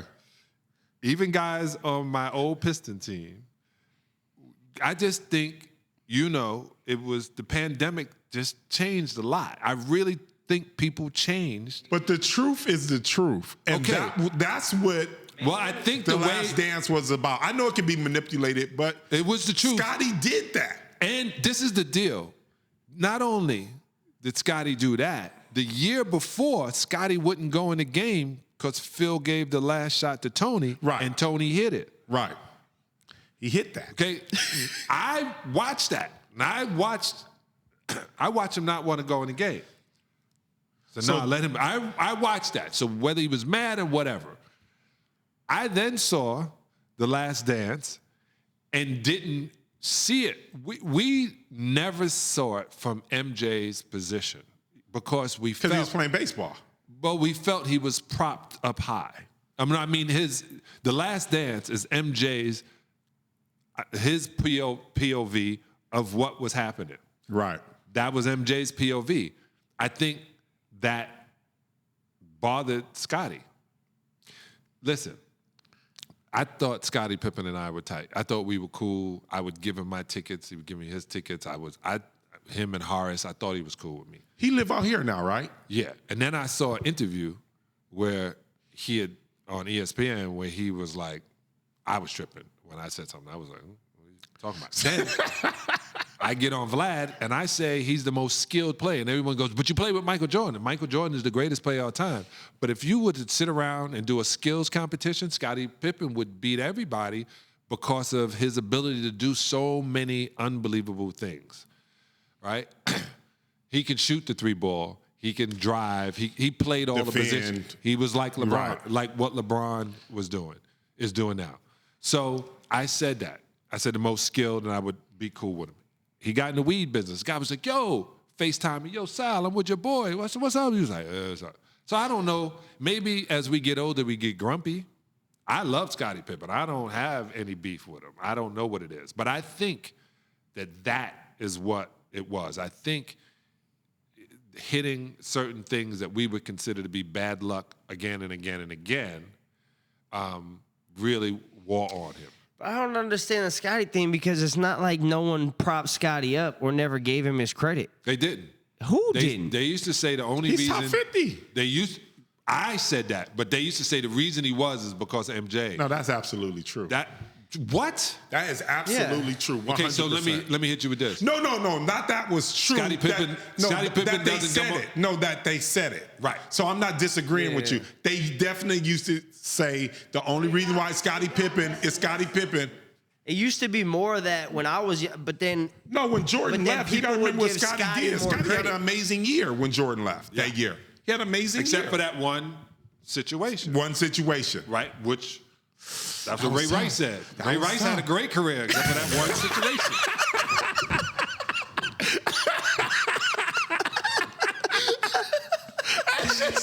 Oh, shit. Okay, so look. So now you're telling us. I knocked that one out the park. Hey, so Jai. So Jordan and Scotty are great friends, practicing early in the morning. Obviously, his sons are there. His sons are there. They're going to dinner. They're seeing Larissa. What the hell? Now, at that point, we're honestly thinking that Scottie-Pippen, I never thought about it that way. That's Jordan's son, uncle almost. Can I? In a sense. You ever seen her tossing up Innocent. her boyfriend? Like when she... Don't act like you ain't never wanted to hit one of your friend's moms. Oh, no, that's absolutely true. You wanted to hit one of your friend's moms. Hey, this is the deal. I believe love is love. Let me make sure that. This is why John Salley. Let me make sure the LGBTQ is the best interview understand. on the planet. I believe love is love. And I was around when Larissa was first spotted by Scott. Scotty told me he was on his boat because we used to yacht. You know what I'm saying? I had a yacht. He had a yacht. You know what I'm saying? I had a 52-foot blue water. He kept getting a bigger yacht every 2 years, and he passed her father's yacht with her on the yacht. Scotty turned the boat around and followed it and wanted to talk to her. The dad was like, yo, get away from my daughter type thing. He was like, no, I seriously wanted, I got to know your daughter. And then they got to know. So she's from that. She got dough already. Her daddy treated her well. Meet Scotty. They run their course, which happens in life. I believe, I said this to my wife, and, we now on year 30, but I said, man, you've been married 30 years. No, she hates that joke. But I think marriage should be a 7-year contract. In this 6th year, you should. That's your playoff. That's your contract year. Like in the NBA, you ever see guys? They got 1 year left on their deal. They ball the fuck out. Their hair is cut. Their teeth are clean. They wearing suits and shit. Shape, everything. They at church. These motherfuckers are everywhere. And then when they finish, they get out of that shit and they want to shoot up the club. So I think that year, because in health and wellness, every cell in your body every 7 years is replaced. You're a new person every 7 years. Mm-hmm. A kid, 0 to 7, he's one thing. 7 to 14, you don't want to talk to that kid. 14 to 21, we say they're a man or a girl. 21 to 28, they wildin'. Girls, boys, they wildin'. 28 to 35, they start thinking about family, what they're gonna do. 35 to 42, they get divorced. 42 to 49, you're like, what am I gonna do with my life? I'm midlife. I'm just telling you, every 7 years, if you get married, you should start the 7 years and you should negotiate. That way, your contract, prenup, should be a 7-year deal, which they are. They're only 8-year deals. Right. And I think they don't explain that, but I think they ran their course. They went 2 7-year contracts. But you know what? But that's not nice. That's not nice. That's probably the best way I can say it. Like, to date Michael Jordan's son. Yeah, I don't understand how them running their course. That's not. So when you see them, you see love. You see that they're gonna. Do you see that they're gonna have a 7-year? I see love in their eyes. Let me hit you with this. Adam and Eve. Okay. Adam sleep. Eve come with the apple. So, Larissa, MJ's son, he was just sleeping cool. She came with the apple. Bottom jeans. No, she came with the apple. She came with the apple. Adam was going to eat the apple. Like, what is MJ's son? Just sit and think for a second. That's his uncle. Without saying pause. Think about this. The woman makes a decision on all actions when it comes to sexual being. If not, that's rape. Okay. Mm-hmm. Okay? You may think you rapping to her. You may think you smooth. Well, it ain't that.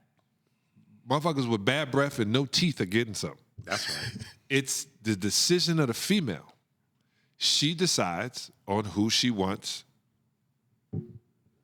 to deal with. And she's a woman. It happened to, I'm using Bible quotes because I want the Christians to follow me on Instagram.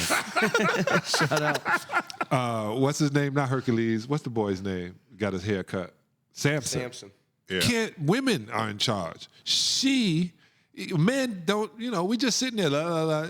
Right. Larissa walk up to you right now and say, yo, what's up? I like that black couch. No, you know what? You ain't gonna say my girlfriend picked it out. You're gonna say sit on it. See, you know what it is?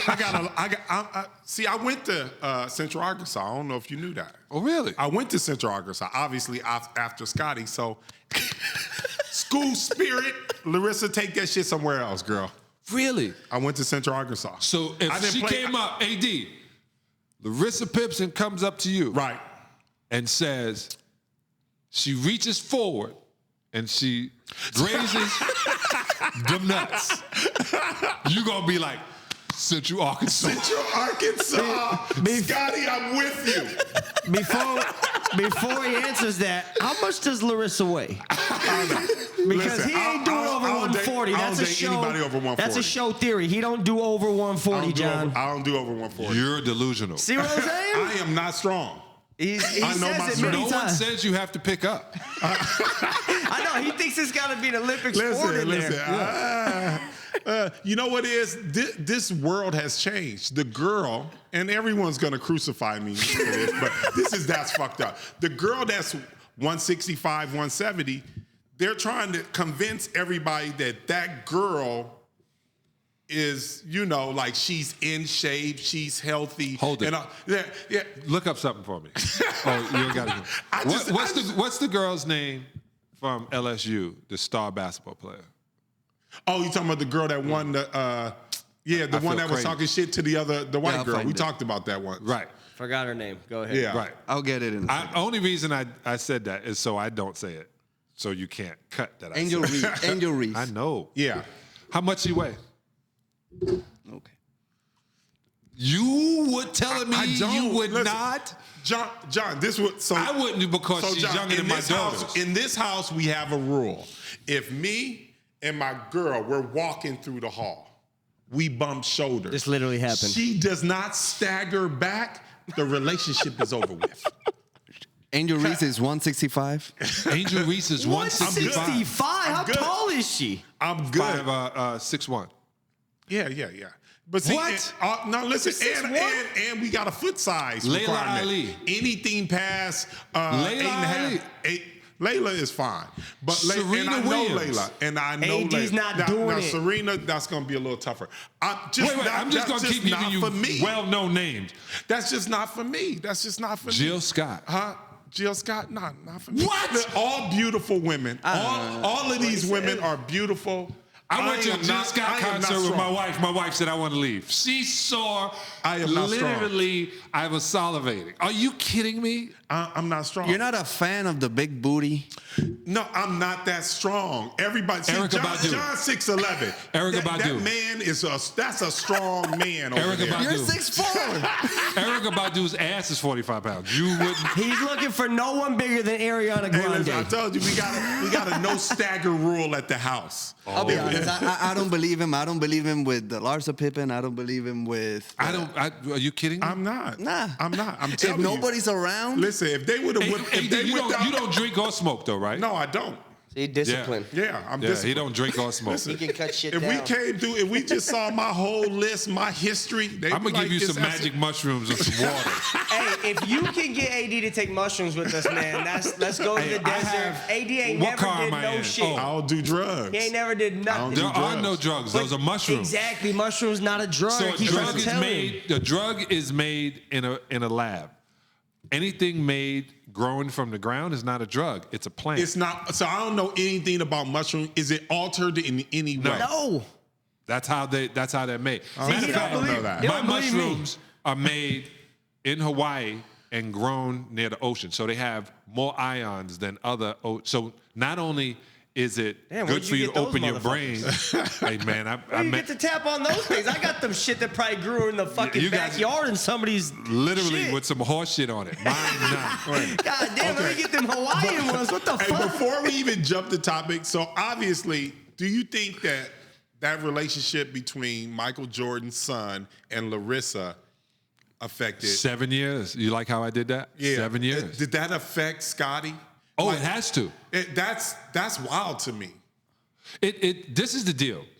Everybody has a concept on how you should be, and Right. why I'm team Larissa is I believe she's being who she has moved on with her life. What if she was kicking with a guy we didn't know them at all? Why would we care? Why do we care? because it's Michael Jordan's Everything was were happening son. at the same, teammates. like all that shit It was ain't blowing MJ up though. between them though. MJ didn't hit it. Everybody feels like But here, Larissa what is if trying to get a MJ Jordan. sent his son out on a mission? Nah, he didn't do that. It would still have to be her saying Yes. It's her decision. Wait, I got another one. Right? When I said everybody has an idea on how a woman should be, and then men should be however they want to be. I have daughters. I realized they were human. That's fair. I realized I changed I didn't change. I was enlightened because I have daughters when most guys don't feel women are human. They feel they're this and they have to do this. And that's not fair. So I believe that women have a choice to do what they want to do with their body and their time, especially if they were in the right place at the right time. I don't give a fuck about what she's doing like that. That's not even on her that I think the problem is with. But I think the problem is with Mike's son, because like you say they're together all the time. She's fine. Uncle Scotty, like, all right, fuck Uncle Scotty. So wait, I'm gonna go. So now Scotty. So say all of a sudden Scotty is now talking shit about your dad, and he's mad. Your dad is mad at him. They don't get along, and then all of a sudden somebody's ex-wife walk in. Damn. Yeah. Oh shit.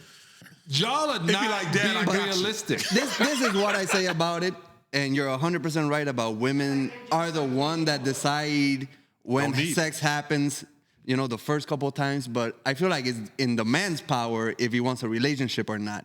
And if MJ's son is fucking, the wife, ex-wife, no problem, on the low. But he's fucking public, motorboating the titties in public, in TMC. That's where I have a problem. You can fuck It's her kind on of the like low. he's rubbing it in his face. Yeah, rubbing it in the face. And then now, that's what I don't like. You can fuck her on the low. Oh, so he has to be secretive because John is the voice of reason. Right. He has to be secretive. So what we're saying is they have to live their life that makes us comfortable. Damn. Oh, That's fair. yeah. You goddamn right. I'm comfortable with them living their life. I'm happy. Listen, one, he's definitely in a situation, they're both in a situation where they have to be monogamous. And everybody wants monogamy, so they say. They have monogamy and people are upset with their monogamy.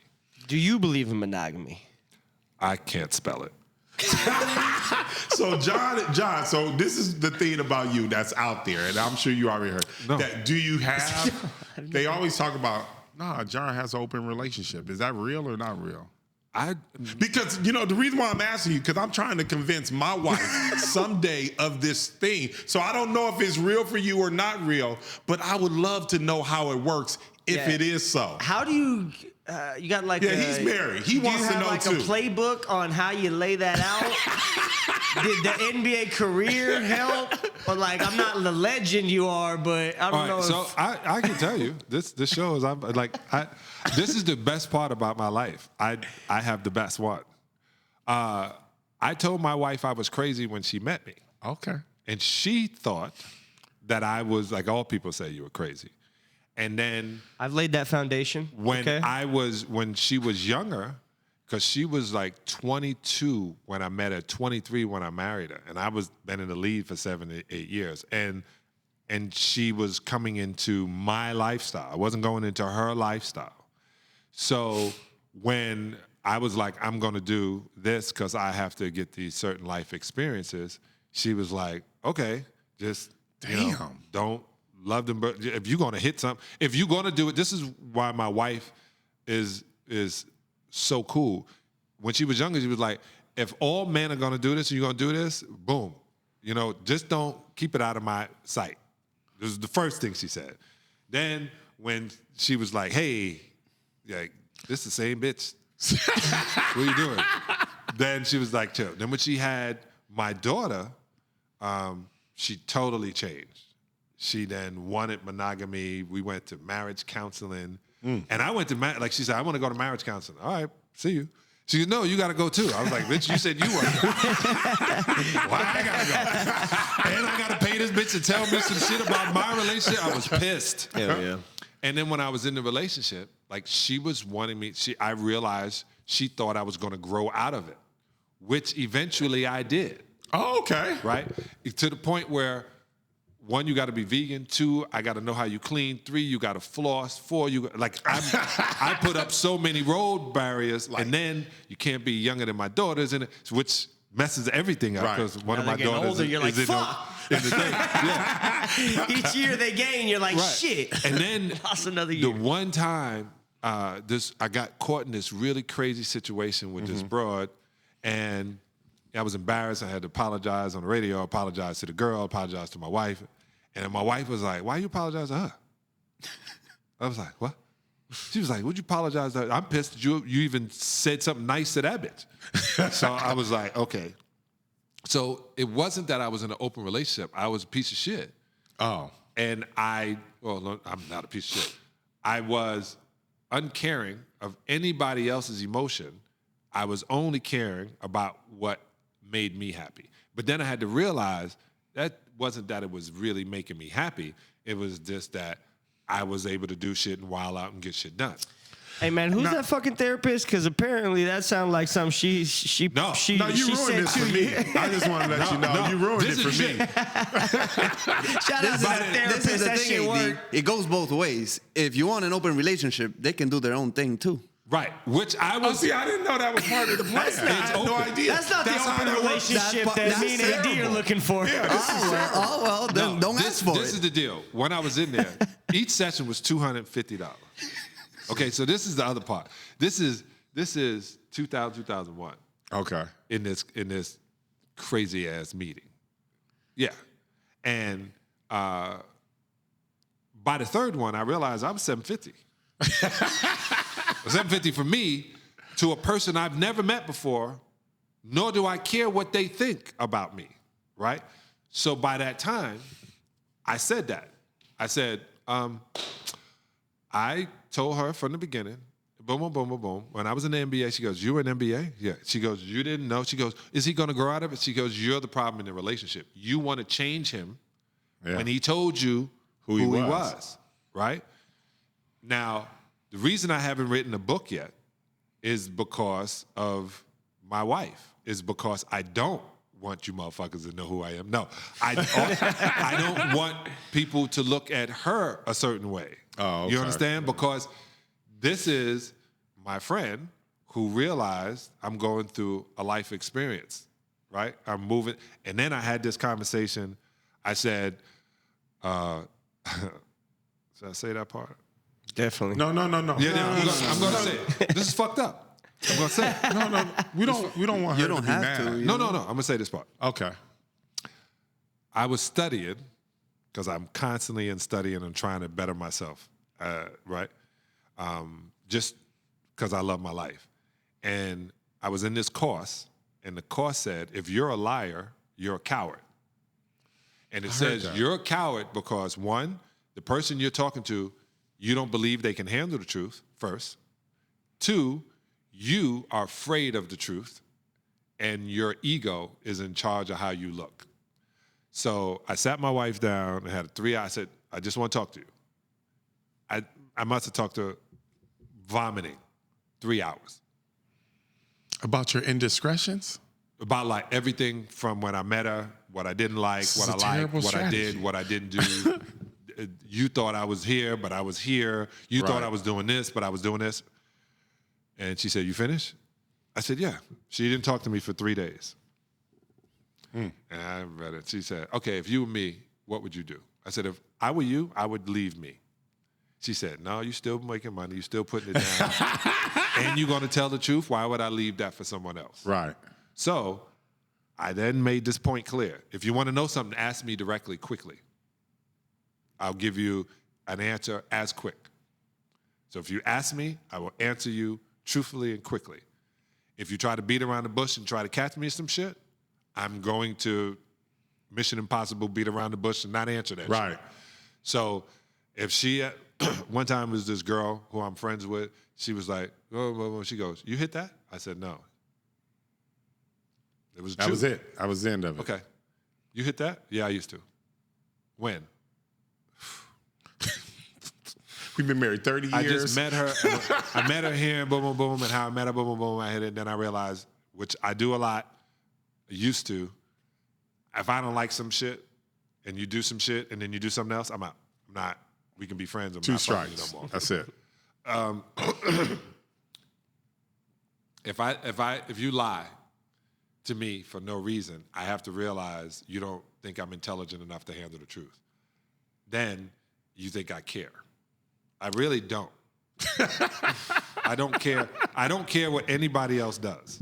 I don't, man. And I think that's a way to get rid of racism, and that's a way to get rid of jealousy. When you don't care. Realize this. I don't care if you eat ice cream. I don't care if you got to go to the bathroom. I don't care where you're going to school. I don't care about what you feel you got to do in your life, as long as it doesn't interfere with mine. And if that's what you need to do, hats off. If my wife said, I met somebody and this is what I want to do, I'm a friend first. I'm like, you. So go for Bet. it. Your It's comment the is only life you have. You don't have another one.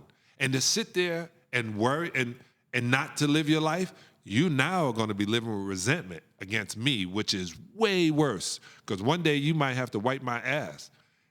Yeah. Or not. So has she ever come to you and been like, I did this, I did that? Yes. Oh, for real? Mm-hmm. Oh, wow. And you were like, I'm good with it. Tell me the story. Wait, let me get my Vaseline.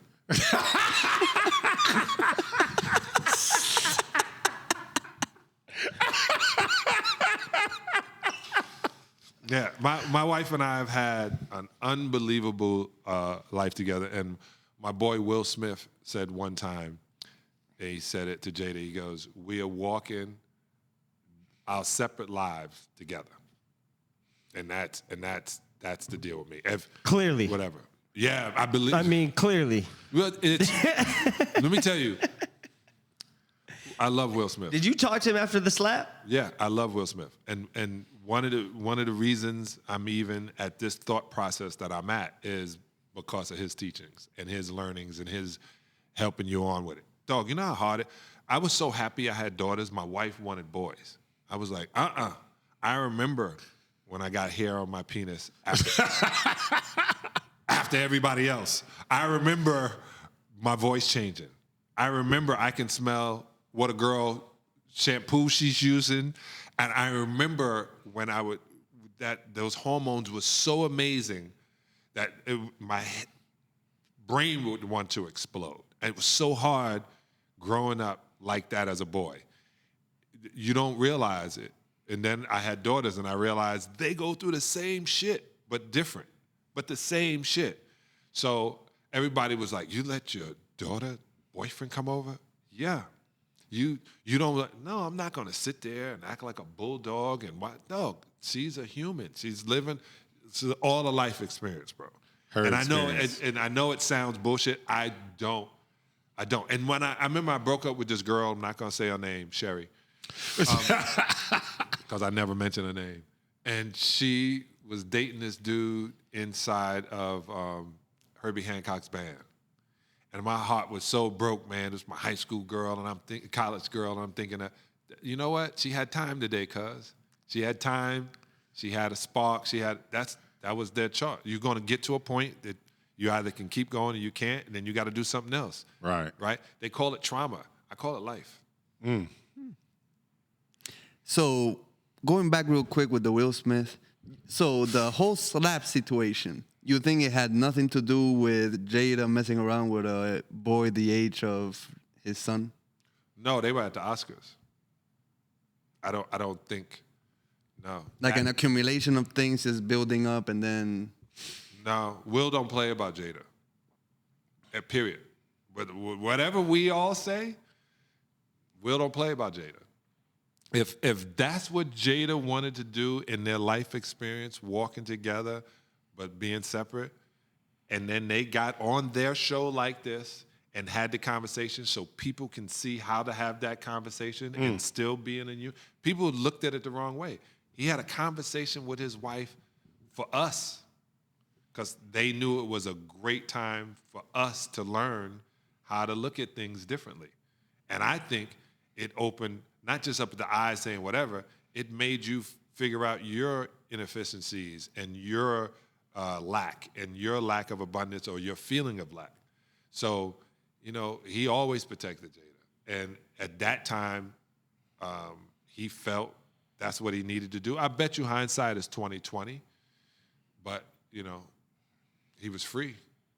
After that, nobody was looking for Will. Will was hiking across the world. He was in the He sure wasn't looking for him. He was in Dubai. Then camera caught him in Dubai. You know why? Because nobody wanted to see what Will was doing. He was free. Okay, so now this may be different. Do you feel like he did the right thing? At that moment? Yeah, at that moment. I think he would take the moment back. Right. I bet but it's all moments in time. I know I'm sounding like, but if you don't, you will go crazy.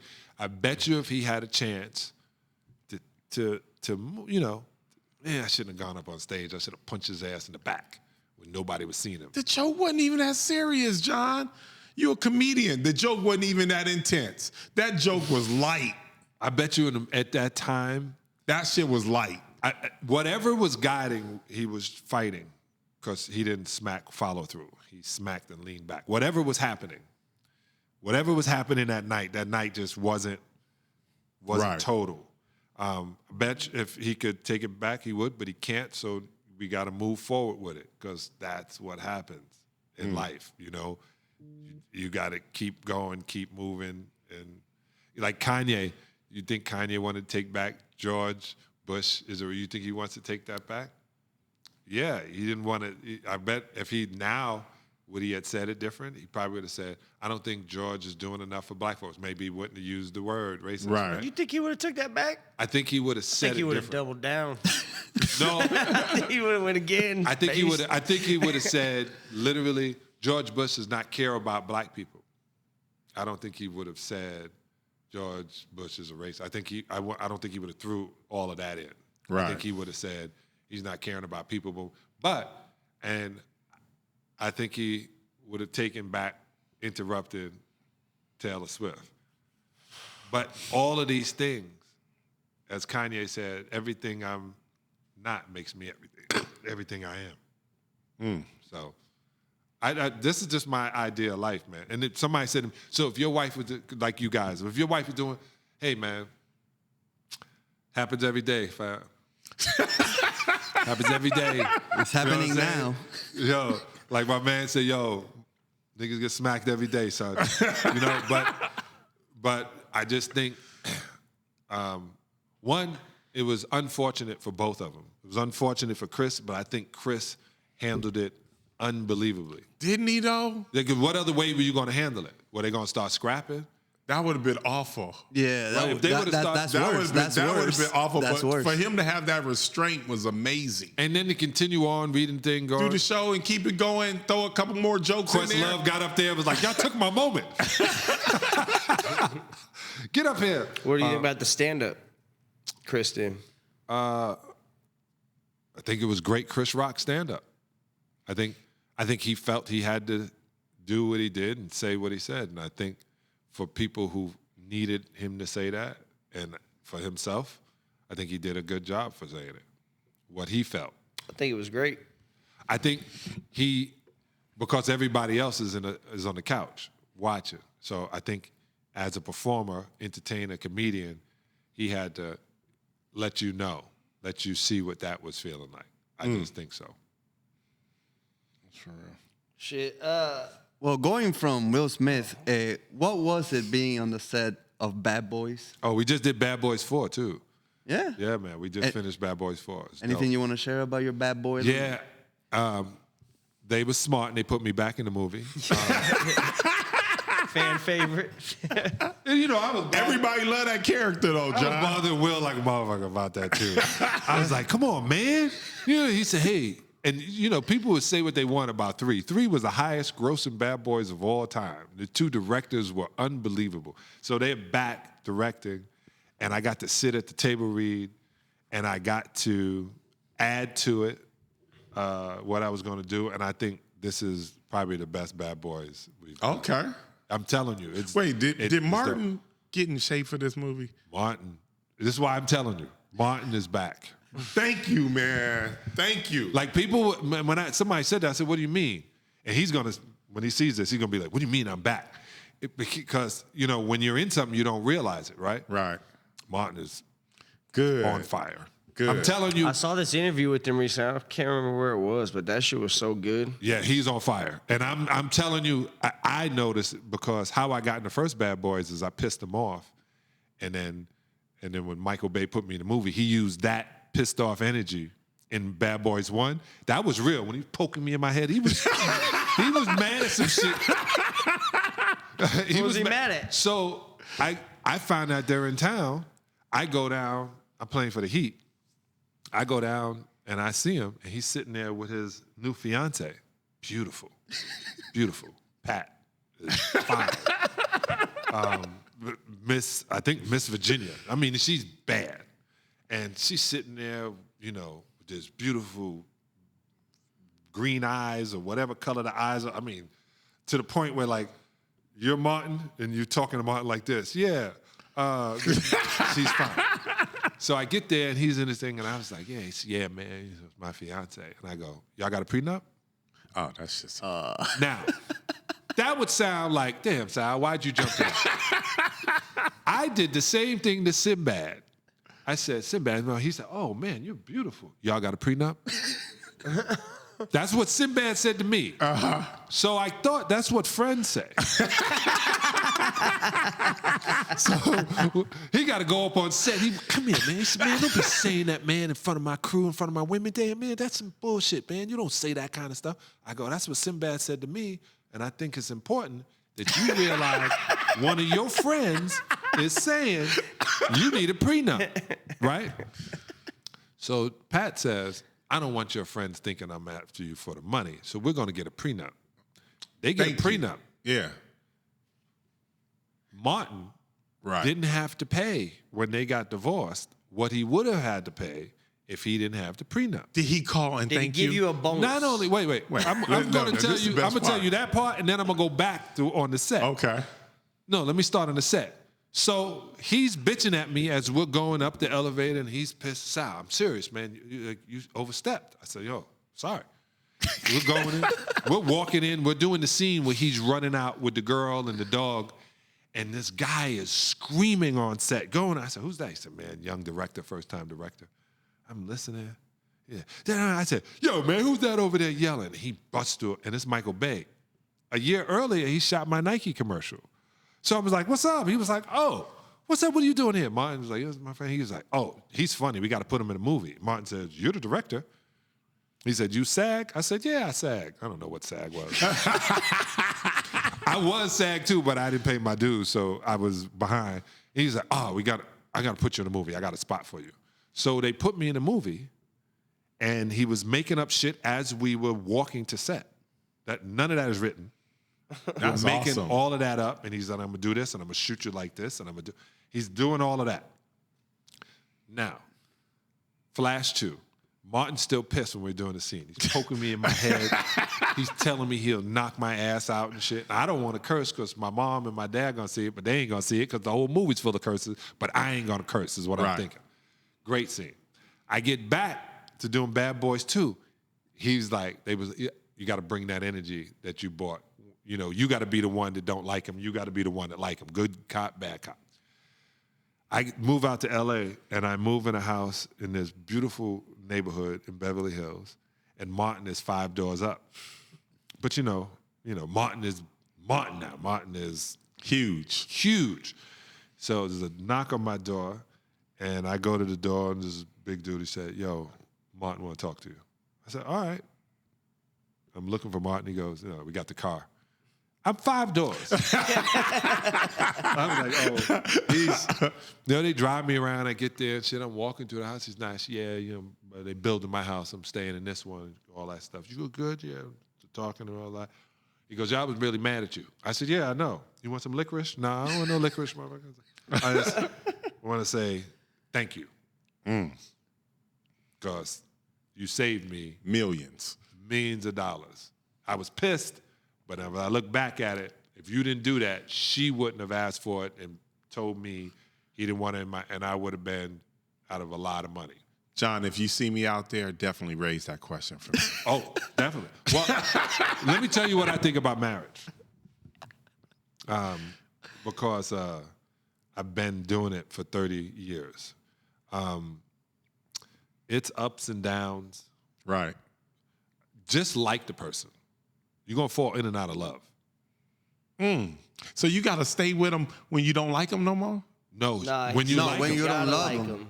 'em. Said, Yeah, you don't like you got to always like them. Oh, okay. Love, whatever you decide what your love is. Her cooking this is where they make the mistake. I love that she cooks for me. I love that she takes care of the house. What? That's not love. Right. That's you can get a housekeeper. You can get a chef. You know what I'm saying? May not be the love in the food or being able to put things in certain places or keep a house. But when you like somebody, it's easy to stay in like. Mickey Rooney said that a long time ago. He said, marry the one you like, not the one you love. My father told me, marry the one that loves you. And you better hope her daddy taught her the same. Staying in movies and entertainment, another movie I want to mention. Do you have any stories with Whoopi Goldberg Yeah. and the movie Eddie? Because that's how you got into my... I remember watching that movie a lot. It had a lot of playback back when I was a kid. I loved Eddie, man. Malik Sealy, God rest his soul. Mark Jackson. Whoopi Goldberg. I mean, we would have great... we have great time on set. But Whoopi one time said, hey, I got to do this thing in Manhattan, and so I'm going to fly out, spend the night, do this thing, and fly right back. You want to go to the city? And I was like, yeah. And so there was a private jet. We was in this Challenger, and I got to stay at the, what do you call that place? The Plaza. I didn't pay for anything. It was so dope, I didn't want to leave the room. Like, I didn't want something to happen on the street. And back then, I used to eat cheese. And so I got a pizza from Ray's. I got back in the room, and I was just like, chilling. So this is dope. This is living. I want to do this. And then when I get to the Bulls, that's where they stay. And then once again, I ain't want to leave the room. I was like, I'm at the Plaza. People don't realize this. Like, why would you leave the Plaza? Like, if you get a hotel room like that, you should never ever leave the room. So she was so wonderful. And then she was living in Malibu, man. And my daughter didn't speak so well when she was little, so she called Whoopi. Whoopi Goldberg. Something way she would say, and Whoopi liked it. But she was always cool, and she was really good at teaching me stuff. So when we were doing a scene, she was like, okay, put your mind in this place and do that. But Whoopi was, and you can ask anybody that's ever been around her, she's the giver. Because she got to that position, and she was pulling as many people up as possible. I love it. What you thinking? You thinking you're going to call your wife now and say what? Nah, I'm just going to leave it. Yeah. Nah, it's okay. I'm not going to get into It's fine. I'm already 2 kids deep, 14 years. I'm already on my second. I'm about to sign my 3rd contract, man. Word. I'm about to sign my 3rd goddamn But contract. John said you can pull out now. I know. I'll maybe talk to her about the whole 7-year thing because we're on 14, so we might need to. What have kind a of kids you got? Awesome kids. What do you mean? What kind are they? Boy, girl? 2 girls. 2 girls. 2 girls. So 7 and 3. You know, it's funny. In the Hasidic Jewish religion, is why. Do you know my wife is from Israel? Oh, is that right? She is. Yeah, you guessed that. I was sitting here like, Yeah, I was how like, did how you do you know know she that? was Jewish? Well, I'm a psychic. Y'all didn't even get into that point. Like, why did I win championships? Must have got that from Whoopi. This team. Let me just say this. You have to be married by 18. That's how I know Jesus had to be married by 18. Christians don't want you to know that. So you have to be married.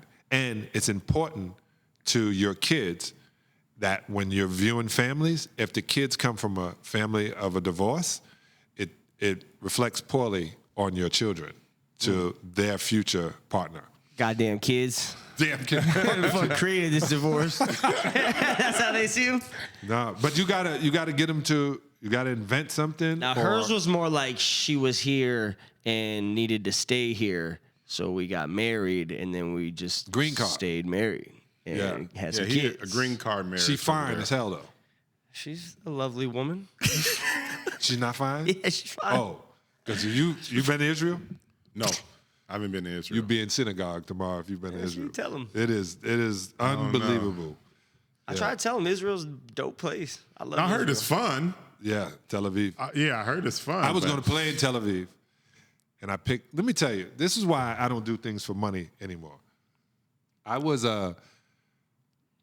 had a TV show, and I knew I wasn't going back to the Bulls because Jerry Krause was bullshitting me, and I had done a wonderful pilot for Disney, and I was selling it. And it was while I was playing in Greece. I had flown back, did press, flew back there, like I syndicated. This show's $15 million a year. That's nice. This is before David Letterman was getting $15 million. Like, this is a syndicated deal. This is close to like what Oprah is doing with syndication. People didn't know that about television. Steve Harvey now understands syndication like Oh, yeah. like no one else. So they came to me and I said, okay, I can't play in the NBA because nobody's going to let me leave in March when my show starts. But the season is over in March in Europe.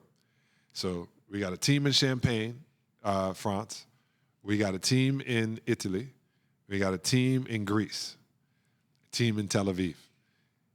Everybody else was like 500, 600. Greece said $3 million. We going to Greece. We going to Greece. When I know I should have gone to Italy. I knew I should have gone to Italy. It would have been a better lifestyle for me. I probably would still be there. Like, the lifestyle in Europe was the lifestyle I'd rather live. School is different. The way they bring people up is different. racism isn't as obvious. That's nice. Yeah, It's not as obvious. it is for black people. Less obvious. Like Chris Rock had a joke. He said one time, the guy said, "Do you think it's less racism now?" He goes, "No, white people are just less crazy." And the guy said, "What?" He goes, "When my father and grandfather was growing up, they said they couldn't drink in the water, go in the same restaurant. And then some white people said, hey, that's crazy.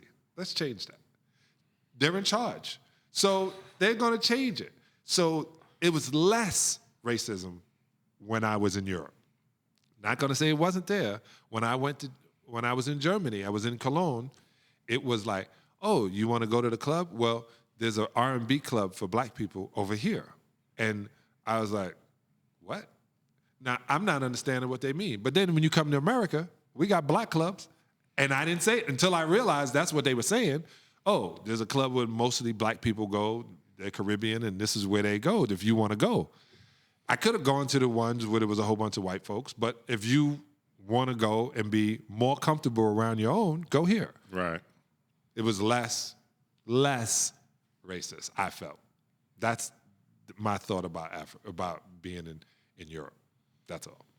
So, doing my research in your legendary career, I'm just going to throw some things out I thought was pretty cool that you were involved with. First of all, you played the first year Staples Center. Yep. When you played for the Lakers. So First that year was Palace. dope. How was that? So And it was like a spectrum because, like, the Clippers were the worst team in the league, and you guys won the chip, and you're sharing the same arena, and it's like... but their locker room looks like they're sharing. Their locker room, I walked in the Clippers locker room, and I would have been highly upset. Like, who put this ghetto shit together? Their locker room was horrible, and it was the visitor locker room. Damn. That's why like that. Like, take this shit. That's how they did. Right? That's terrible. That's why they're building their own arena now and going to have that. Rick Fox had a box when we first got there, and it was brand new. It was like sitting on a new toilet. It was just perfect. It was, and I remember when they were talking about putting it there. Where you see things now, like the Nokia Center, none of that was there. Yeah. It was all parking lot. Yep. Downtown was still get in and get out. Been winning the championship too. When we went up the street, we only went up Figueroa, and then came back around and got back in it wasn't a lot to go on. I was also the Palace in Detroit first year. We won a championship there. We had already, when I was on the Bulls, they had already won. The Bulls thing, though, you were there when they released the black pinstripe jerseys. How was that when those motherfuckers came out? I got an MJ one. I got mine. I got a Dennis Rodman and a Scotty. This is another thing too. Dennis Rodman would take his jersey off and throw it in the audience, and they started giving Dennis the not so official jerseys. So he got the shit that you can buy. For real? Yeah. Dennis was playing in the replicas? That's why he threw the shit off. He was like, "This shit is itchy." I don't know why that shit ripped off all the time. That shit Yeah, ripped he was easy taking that and shit off. I got MJ. I got Scott, and it was funny. Because, they hang up the jerseys and they steam them. I'm stealing all kind of shit. I know they were looking for shit like, and then I would come to MJ and I open my bag and I sign this. He'd be like, "Dude, where the fuck do you steal this? Just sign this shit." I would, because the trainer wouldn't give me the shit, so I just would steal the motherfucker. And I would have pens, and then I was there on a 10-day. Then they gave me another 10-day. Then they gave me the full contract, but. That first 10 days, you're going to fire me anyway? I'm stealing all this shit. You just came to, so people on a 10-day just come in and bag open on that motherfucker. Dog, I was hanging around. I would see some shit. You want this? People think I'm bullshit. I'm dead ass. I have my boy Ronnie Rosenbaum, my man, is down in Laguna with all of my memorabilia. To the point where my brother Jerry asked, my wife asked, you got a list of all that shit Ronnie got? Well, I don't care because I know it's just life. I would get something signed, Ronnie would have it. So, yeah, I got a bunch of stolen stuff, kind of like the stuff in museums from Africa. Yeah. Okay. Oh, shit. This is one thing shit. We don't got, I'm hearing the jokes, and I'm loving them. My counterparts over here is just going right over the head. Hey, don't worry. Y'all didn't hear what he just said? Nah, I missed that one. He said he's got a bunch of stolen shit, like the museums from Africa. Oh, okay. All of that shit, I missed all of that that part. stuff in your museum is not given to them. They stole it and then Definitely. put it in the museum. For sure. I mean, they found it. Right. I was going to ask you, there was this rumor not too long, well, it was a while ago. They kept trying to say that Phil Jackson was racist. Oh, yeah. You played for him with two different He said teams. some sketchy shit recently. I was curious. You said, like, since you, I was curious that you played for him in two different. From one of, ask the questions. yeah, two great teams, led by some really great players. What was your impression of Phil? I mean, if you don't have one, that's fine. Well, when he took his hood off, he was like everybody else. God, I was waiting for that joke. I was waiting. I've been holding it. This is a trip. This is another thing. This brings a Scottie-Pippen thing. Scottie said it, Yeah. right? But Scottie didn't say it. The interviewer said, "So you're saying Phil Jackson is racist?" And Scottie said, "Okay, I'll go with that." That's what he said. I had to watch it a bunch of times because I was hosting. So he was led that way. Rich Eisen show, and I wanted to make sure I heard it. Right. And went to look and see if it was Frankencut. Wasn't. Phil Jackson wanted Scottie on the Lakers. And when he got there, and Scottie didn't, it was a situation, and Ron Harper came, and I talked to Phil, and I got to come, but he thought Scottie would be great for Kobe, right? Harp turned out to be as Great great. for yeah. Right? Which people don't realize you need those kind of support. Phil Jackson was born in the 50s. Phil Jackson was raised in South Dakota. Phil Jackson is the son of an evangelist. Phil Jackson then became a member of a tribe and was coaching in the CBA and was really into taking care of the natives, I'm going to call them natives, of the indigenous people we call Indians. Okay. He was born in the 50s, though. So I guess I'm racist, too, because we were in certain situations and you believe certain things. Like I saw Don Rickles and he was sitting down. I got on one knee. I said, embarrass me, say something, because it's Don Rickles and he would do all these race jokes. He was like, "You're ugly. Now get up." I was like, "Oh, happy." And people used to say things. People used to get away with saying things. So, but their mentality was different. What Phil said is what Democrats don't like. Now, I don't say I'm a Democrat or a Republican. I'm a victim of Americanism. I'm going to say that, and I'm going to stand on it because we have been victimized constantly. No matter what side we vote on, we get the bad end of the stick. Right. That's right. But what Phil said was the NBA allowed the Democrats to dictate everything. And he wrote a book called Maverick, which was talking about being outside of the box. BLM was one way. The Democrats were leading the force. These are the same people that told you to put on a mask and take a jab. And if you didn't, you were irresponsible to your neighbor next to you. Yeah. That's all Democratic. So that was his quote. It was about he stopped watching basketball once they started doing the Black Lives Matter shit. Something along those when lines. they brought politics Yeah. into, and they had to do it. LeBron, Magic Johnson, Arsenio Hall, they all jumped on, get the jab, get the jab, get the jab, you're on this side. Then when they come out now and the evidence comes out, like Ice Cube said, they didn't have enough research and 1,800 people are dying from heart attacks that are athletes, 1,300. Things are not being pointed back to this direction when they were told that was all on the Democratic side. So when you're in a bubble and you're BLM and you're Black Lives Matter and you're pushing an agenda and you're forcing it. That was political because the political side was making sure the money was going where it needed to go. That's what Phil was saying. I'm not a Phil Jackson apologist. I'm just saying I heard what he said, and I knew it. It had nothing to do with Black Lives Matter. Candace Owens came up and proved it has nothing to do with Black Lives Matter. It doesn't.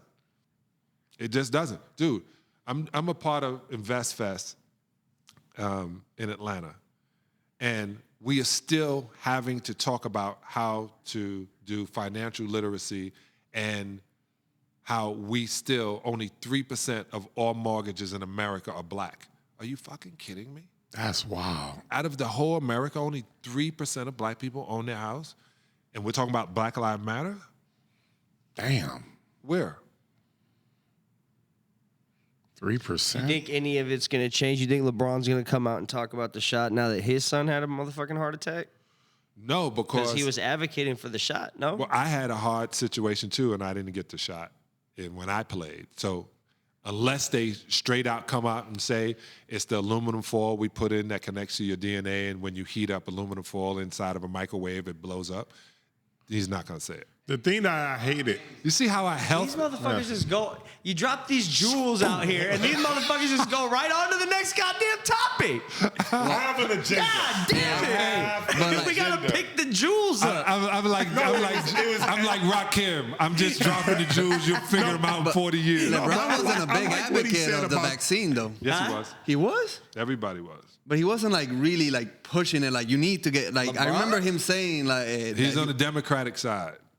LeBron is definitely. But I remember with the vaccine things, he wasn't like you have to get the vaccine. He kind of defended Kyrie on it too. No, he didn't. He defended Kyrie as being what you call. Kyrie is the only one that said, "Yo, I'm not putting that in my body because you tell me I have to. I'm not putting anything in my. You tell me we can't do drugs, but now you're telling me I have to take a needle.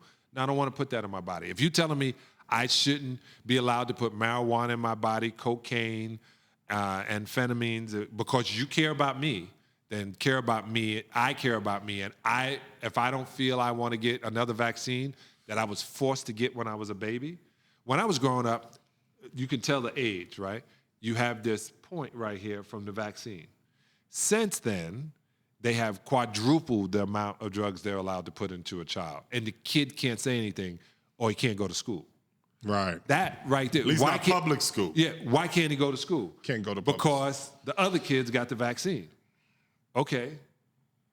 But he didn't get it. Well, he might get the mumps. Well, if they got the vaccine, what do you care? Right. I used to tell people this, and they asked me if I got the jab, and I go, I have a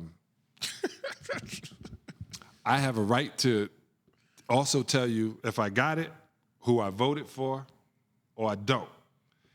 My daughter stood over me when it became Hillary Clinton or Trump because I decided I was going to partake this year in this fiasco, and she wanted me to vote the way she wanted me to vote, even though the person she wanted me to vote for wasn't a person that you should have voted for.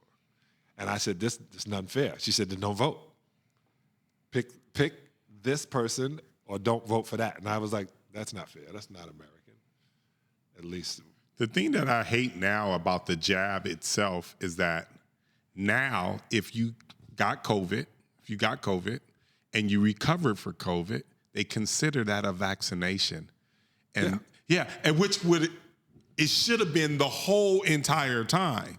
But they were pushing this agenda that we all had to take a shot. And now they reverted back and said, no, if you recovered from it, that's considered a vaccination. Let me tell you. Now, Let me tell you what I think is going to happen. That's the mind fuck of the year to me.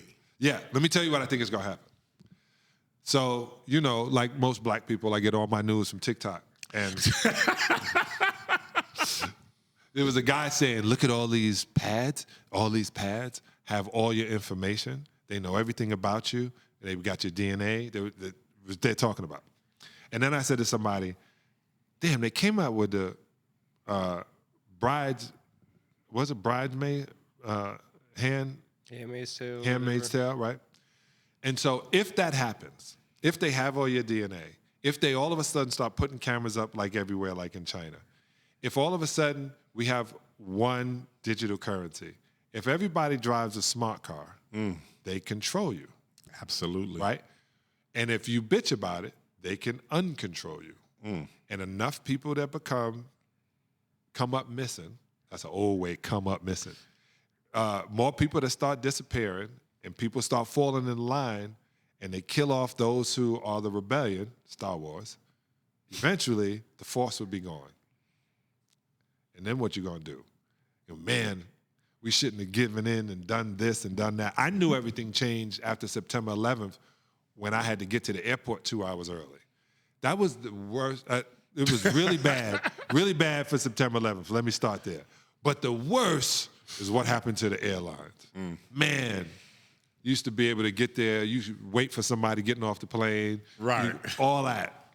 It just messed up that bit of freedom. Moving to something else. Were you the commissioner of the ABA Yes. in 2006? Yeah. Big commish. So I've always been on the part of being entrepreneurial, and I've always realized that the better life was the owner. But the cool life would be in between the owner and the slave. And that's the I'm sorry. I'm sorry. The commissioner between the employee and the employer. So they bring me in, and I fly up to see one game, and I'm realizing, I read this article, and I read something about my guy, Mark Cuban, was talking about the money that's into professional sports. And this was one level under, but people go see AAA baseball like it's a really big game. And I thought that, this is a good training place for guys going into the NBA as opposed to going to Europe. They can stay here, hone their skills, and it's easy to call them up from the CBA. They had already dogged Isaiah, making Isaiah get out of the CBA. And then these guys who brought me in wanted to do a coup against the guy, Newman, who was in charge. And, I was like, well, I don't know any of y'all, and this is all just business. Right. Okay. And then they backed out at the last time, and then he was able to stop us from taking over. And then I had to pay like $11,000. Damn. I know. I was So like, set that up. job cost you money? It cost me money. It didn't cost any reputation, which is cool. And it didn't do anything hurt to my character, because my character is I'm a team player. And the rest of the team said he should leave. And I didn't want to get in the way of the rest of the team. So that I stood for. But then after that, I realized I didn't want to do sports anyway. You were playing for the Lakers in 2000 or whatever, and that was were you at the All-Star game that year? The Vince Carter fucking dunk contest? Wait, where was it? I don't know, where was the Vince Carter dunk contest? That's the best dunk contest ever. It might have been Toronto. I don't think it was Toronto. It wasn't Toronto? Yeah, he played for Toronto. He when played did for the dunk. Toronto. I don't know if yeah, I did. We were in D.C. Remember where he stuck his fucking elbow in the rim? The year after, I was on television, and I was going.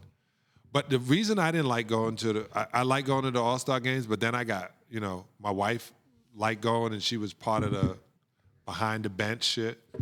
I realized it was 3 days I could have been in the Caribbean.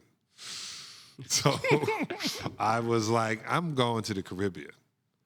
And that's why I don't go to the All-Star. And then one year I went to the Daytona 500. I've seen basketball play. I've seen dunks. I've seen it all. I've seen You ain't some seen those dunks before they happened. No, but then it's not really good to be there in person because you only see it once. Or you got to do like this. When you're on TV, you see it over and over, and you can use your own bathroom. And you don't have to be in traffic. Let's do a quick rapid fire since y'all both got the T's on. We're gonna go Mike, Kobe. I'm gonna just shoot. You're gonna say Kobe. You're gonna say Mike. Kobe, Mike. Kobe, Mike. I'm just going to say words, and you're going to say who was better. Cool. All right? Scorer. Mike. Defender.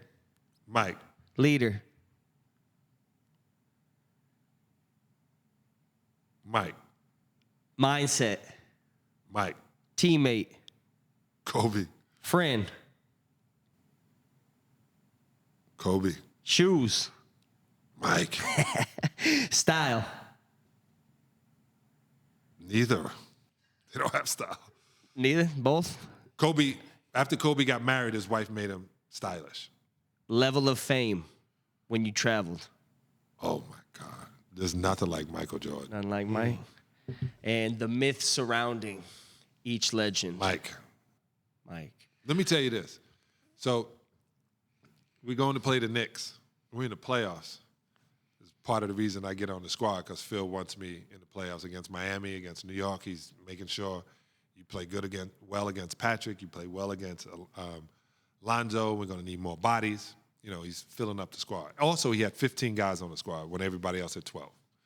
And he would switch 3 in and out. So we're in New York, and we're at the Plaza. And I'm from New York. I love the Plaza. I used to walk around it. I used to tell people I'm going to be in this hotel.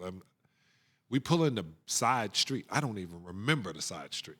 It's the same side street as Bergdorf. We go in the back way, and the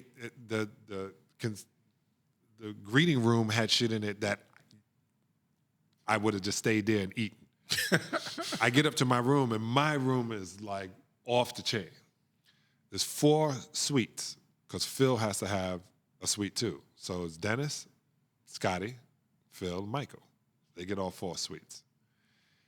I told people it was like traveling with Elvis Presley, the Beatles, was us, Elvis Presley, and Michael Jackson. But like Michael Jordan is the barometer for everything else. It's the Kobe. This is when I knew it. Tiger Woods is the Michael Jordan of golf. Everything. So everything is based upon what Michael is. That is the pinnacle, and then everything else has to match up to it. The only reason I said friend, I would say Michael. I would go back because we're fraternity brothers, Omega Psi Phi Incorporated. Friendship is essential to the soul. But I got to sit with Kobe because he was 20 years old, and a lot of guys on the squad didn't relate with him. I had been to Europe. I understood his mentality. He spoke Italian every day to his friends in Italy. Like, he was speaking Italian. He was like, yeah, I'm learning Spanish with my girls to speak Spanish. And we would watch, and we go TGI Fridays, and, you're hanging with Kobe. But he didn't go out a lot. I went to the studio with him, listened to him as he was putting his tracks together. He threw a towel at me one time when I was trying to tell him to do something. He threw the towel at me, and I fucking wanted to kill his ass. He was like, I got it, OG. Trust me. Like, I've been dreaming this my whole life. Relax. And he did. He knew. It was like I asked him, I said, why'd you come into the NBA? He said, I do everything young. He died young. It was the worst part of that. But he does everything young. Got married young, had young kids, won championships young. He just did everything young. He got it in the moments of his life, just like Aaliyah. Aaliyah got it in. 22 years, she got all of that in. So now, the one thing we never always, where everybody seems to avoid it, so I'm curious what you think. What was the separation between him and his family? Not I'm talking about his father. And I know they wanted him to get a prenuptial. I understand that. But what separated them? It didn't make any sense to me. Like, no one ever talks about it. It's not mentioned. And I was just like, without your dad and your mom, he wouldn't have been Kobe. Right.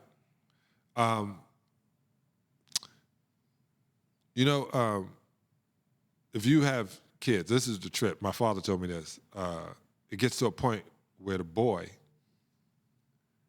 is going to try to fight the dad. Then the dad has to hit him one good time in the chest, and they have to agree that, okay, it may be time for you to leave the nest. Right. Kobe used to live in the Palisades with his family, right? In the same house. But right. He had a room in his house with his family. And it's an old European way of living. Like, you know, you get married and you bring your wife into that house. Not just European. It's They do that in China too. yeah, they do it in China. They do it in Middle Eastern countries, Italy. They just, you know, the family lives together. Basically everywhere but America, But they care America. about their family. And that's right. And that's what people, like Americans don't do it. You know, I bought my mom and dad a house. You know, that's what you say.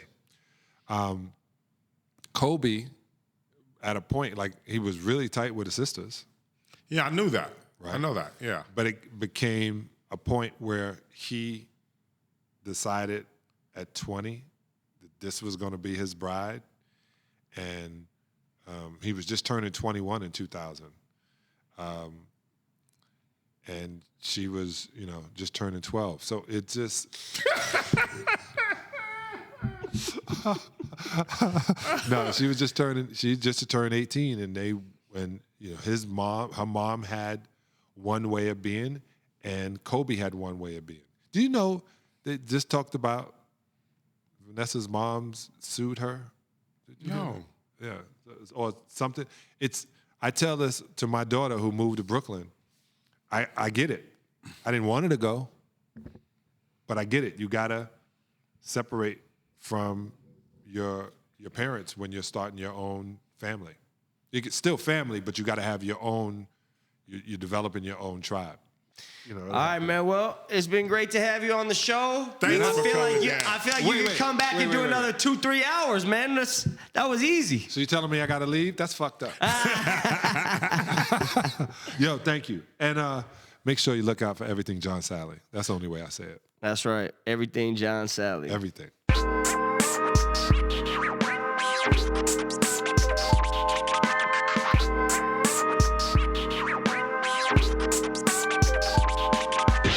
I am about to rock your world. Babe, you know you can't handle all of this without your sword.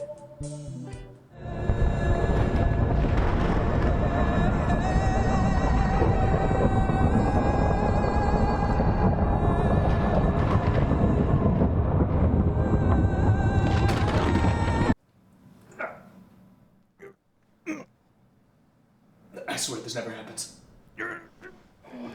I guess I'll just text Lancelot. He never has this problem. No, I am King Arthur. I was worthy of Excalibur, and I'm worthy of sword vitality. Now that is a sword fit for a king. But do you know how to use it? Become a better man with sword vitality.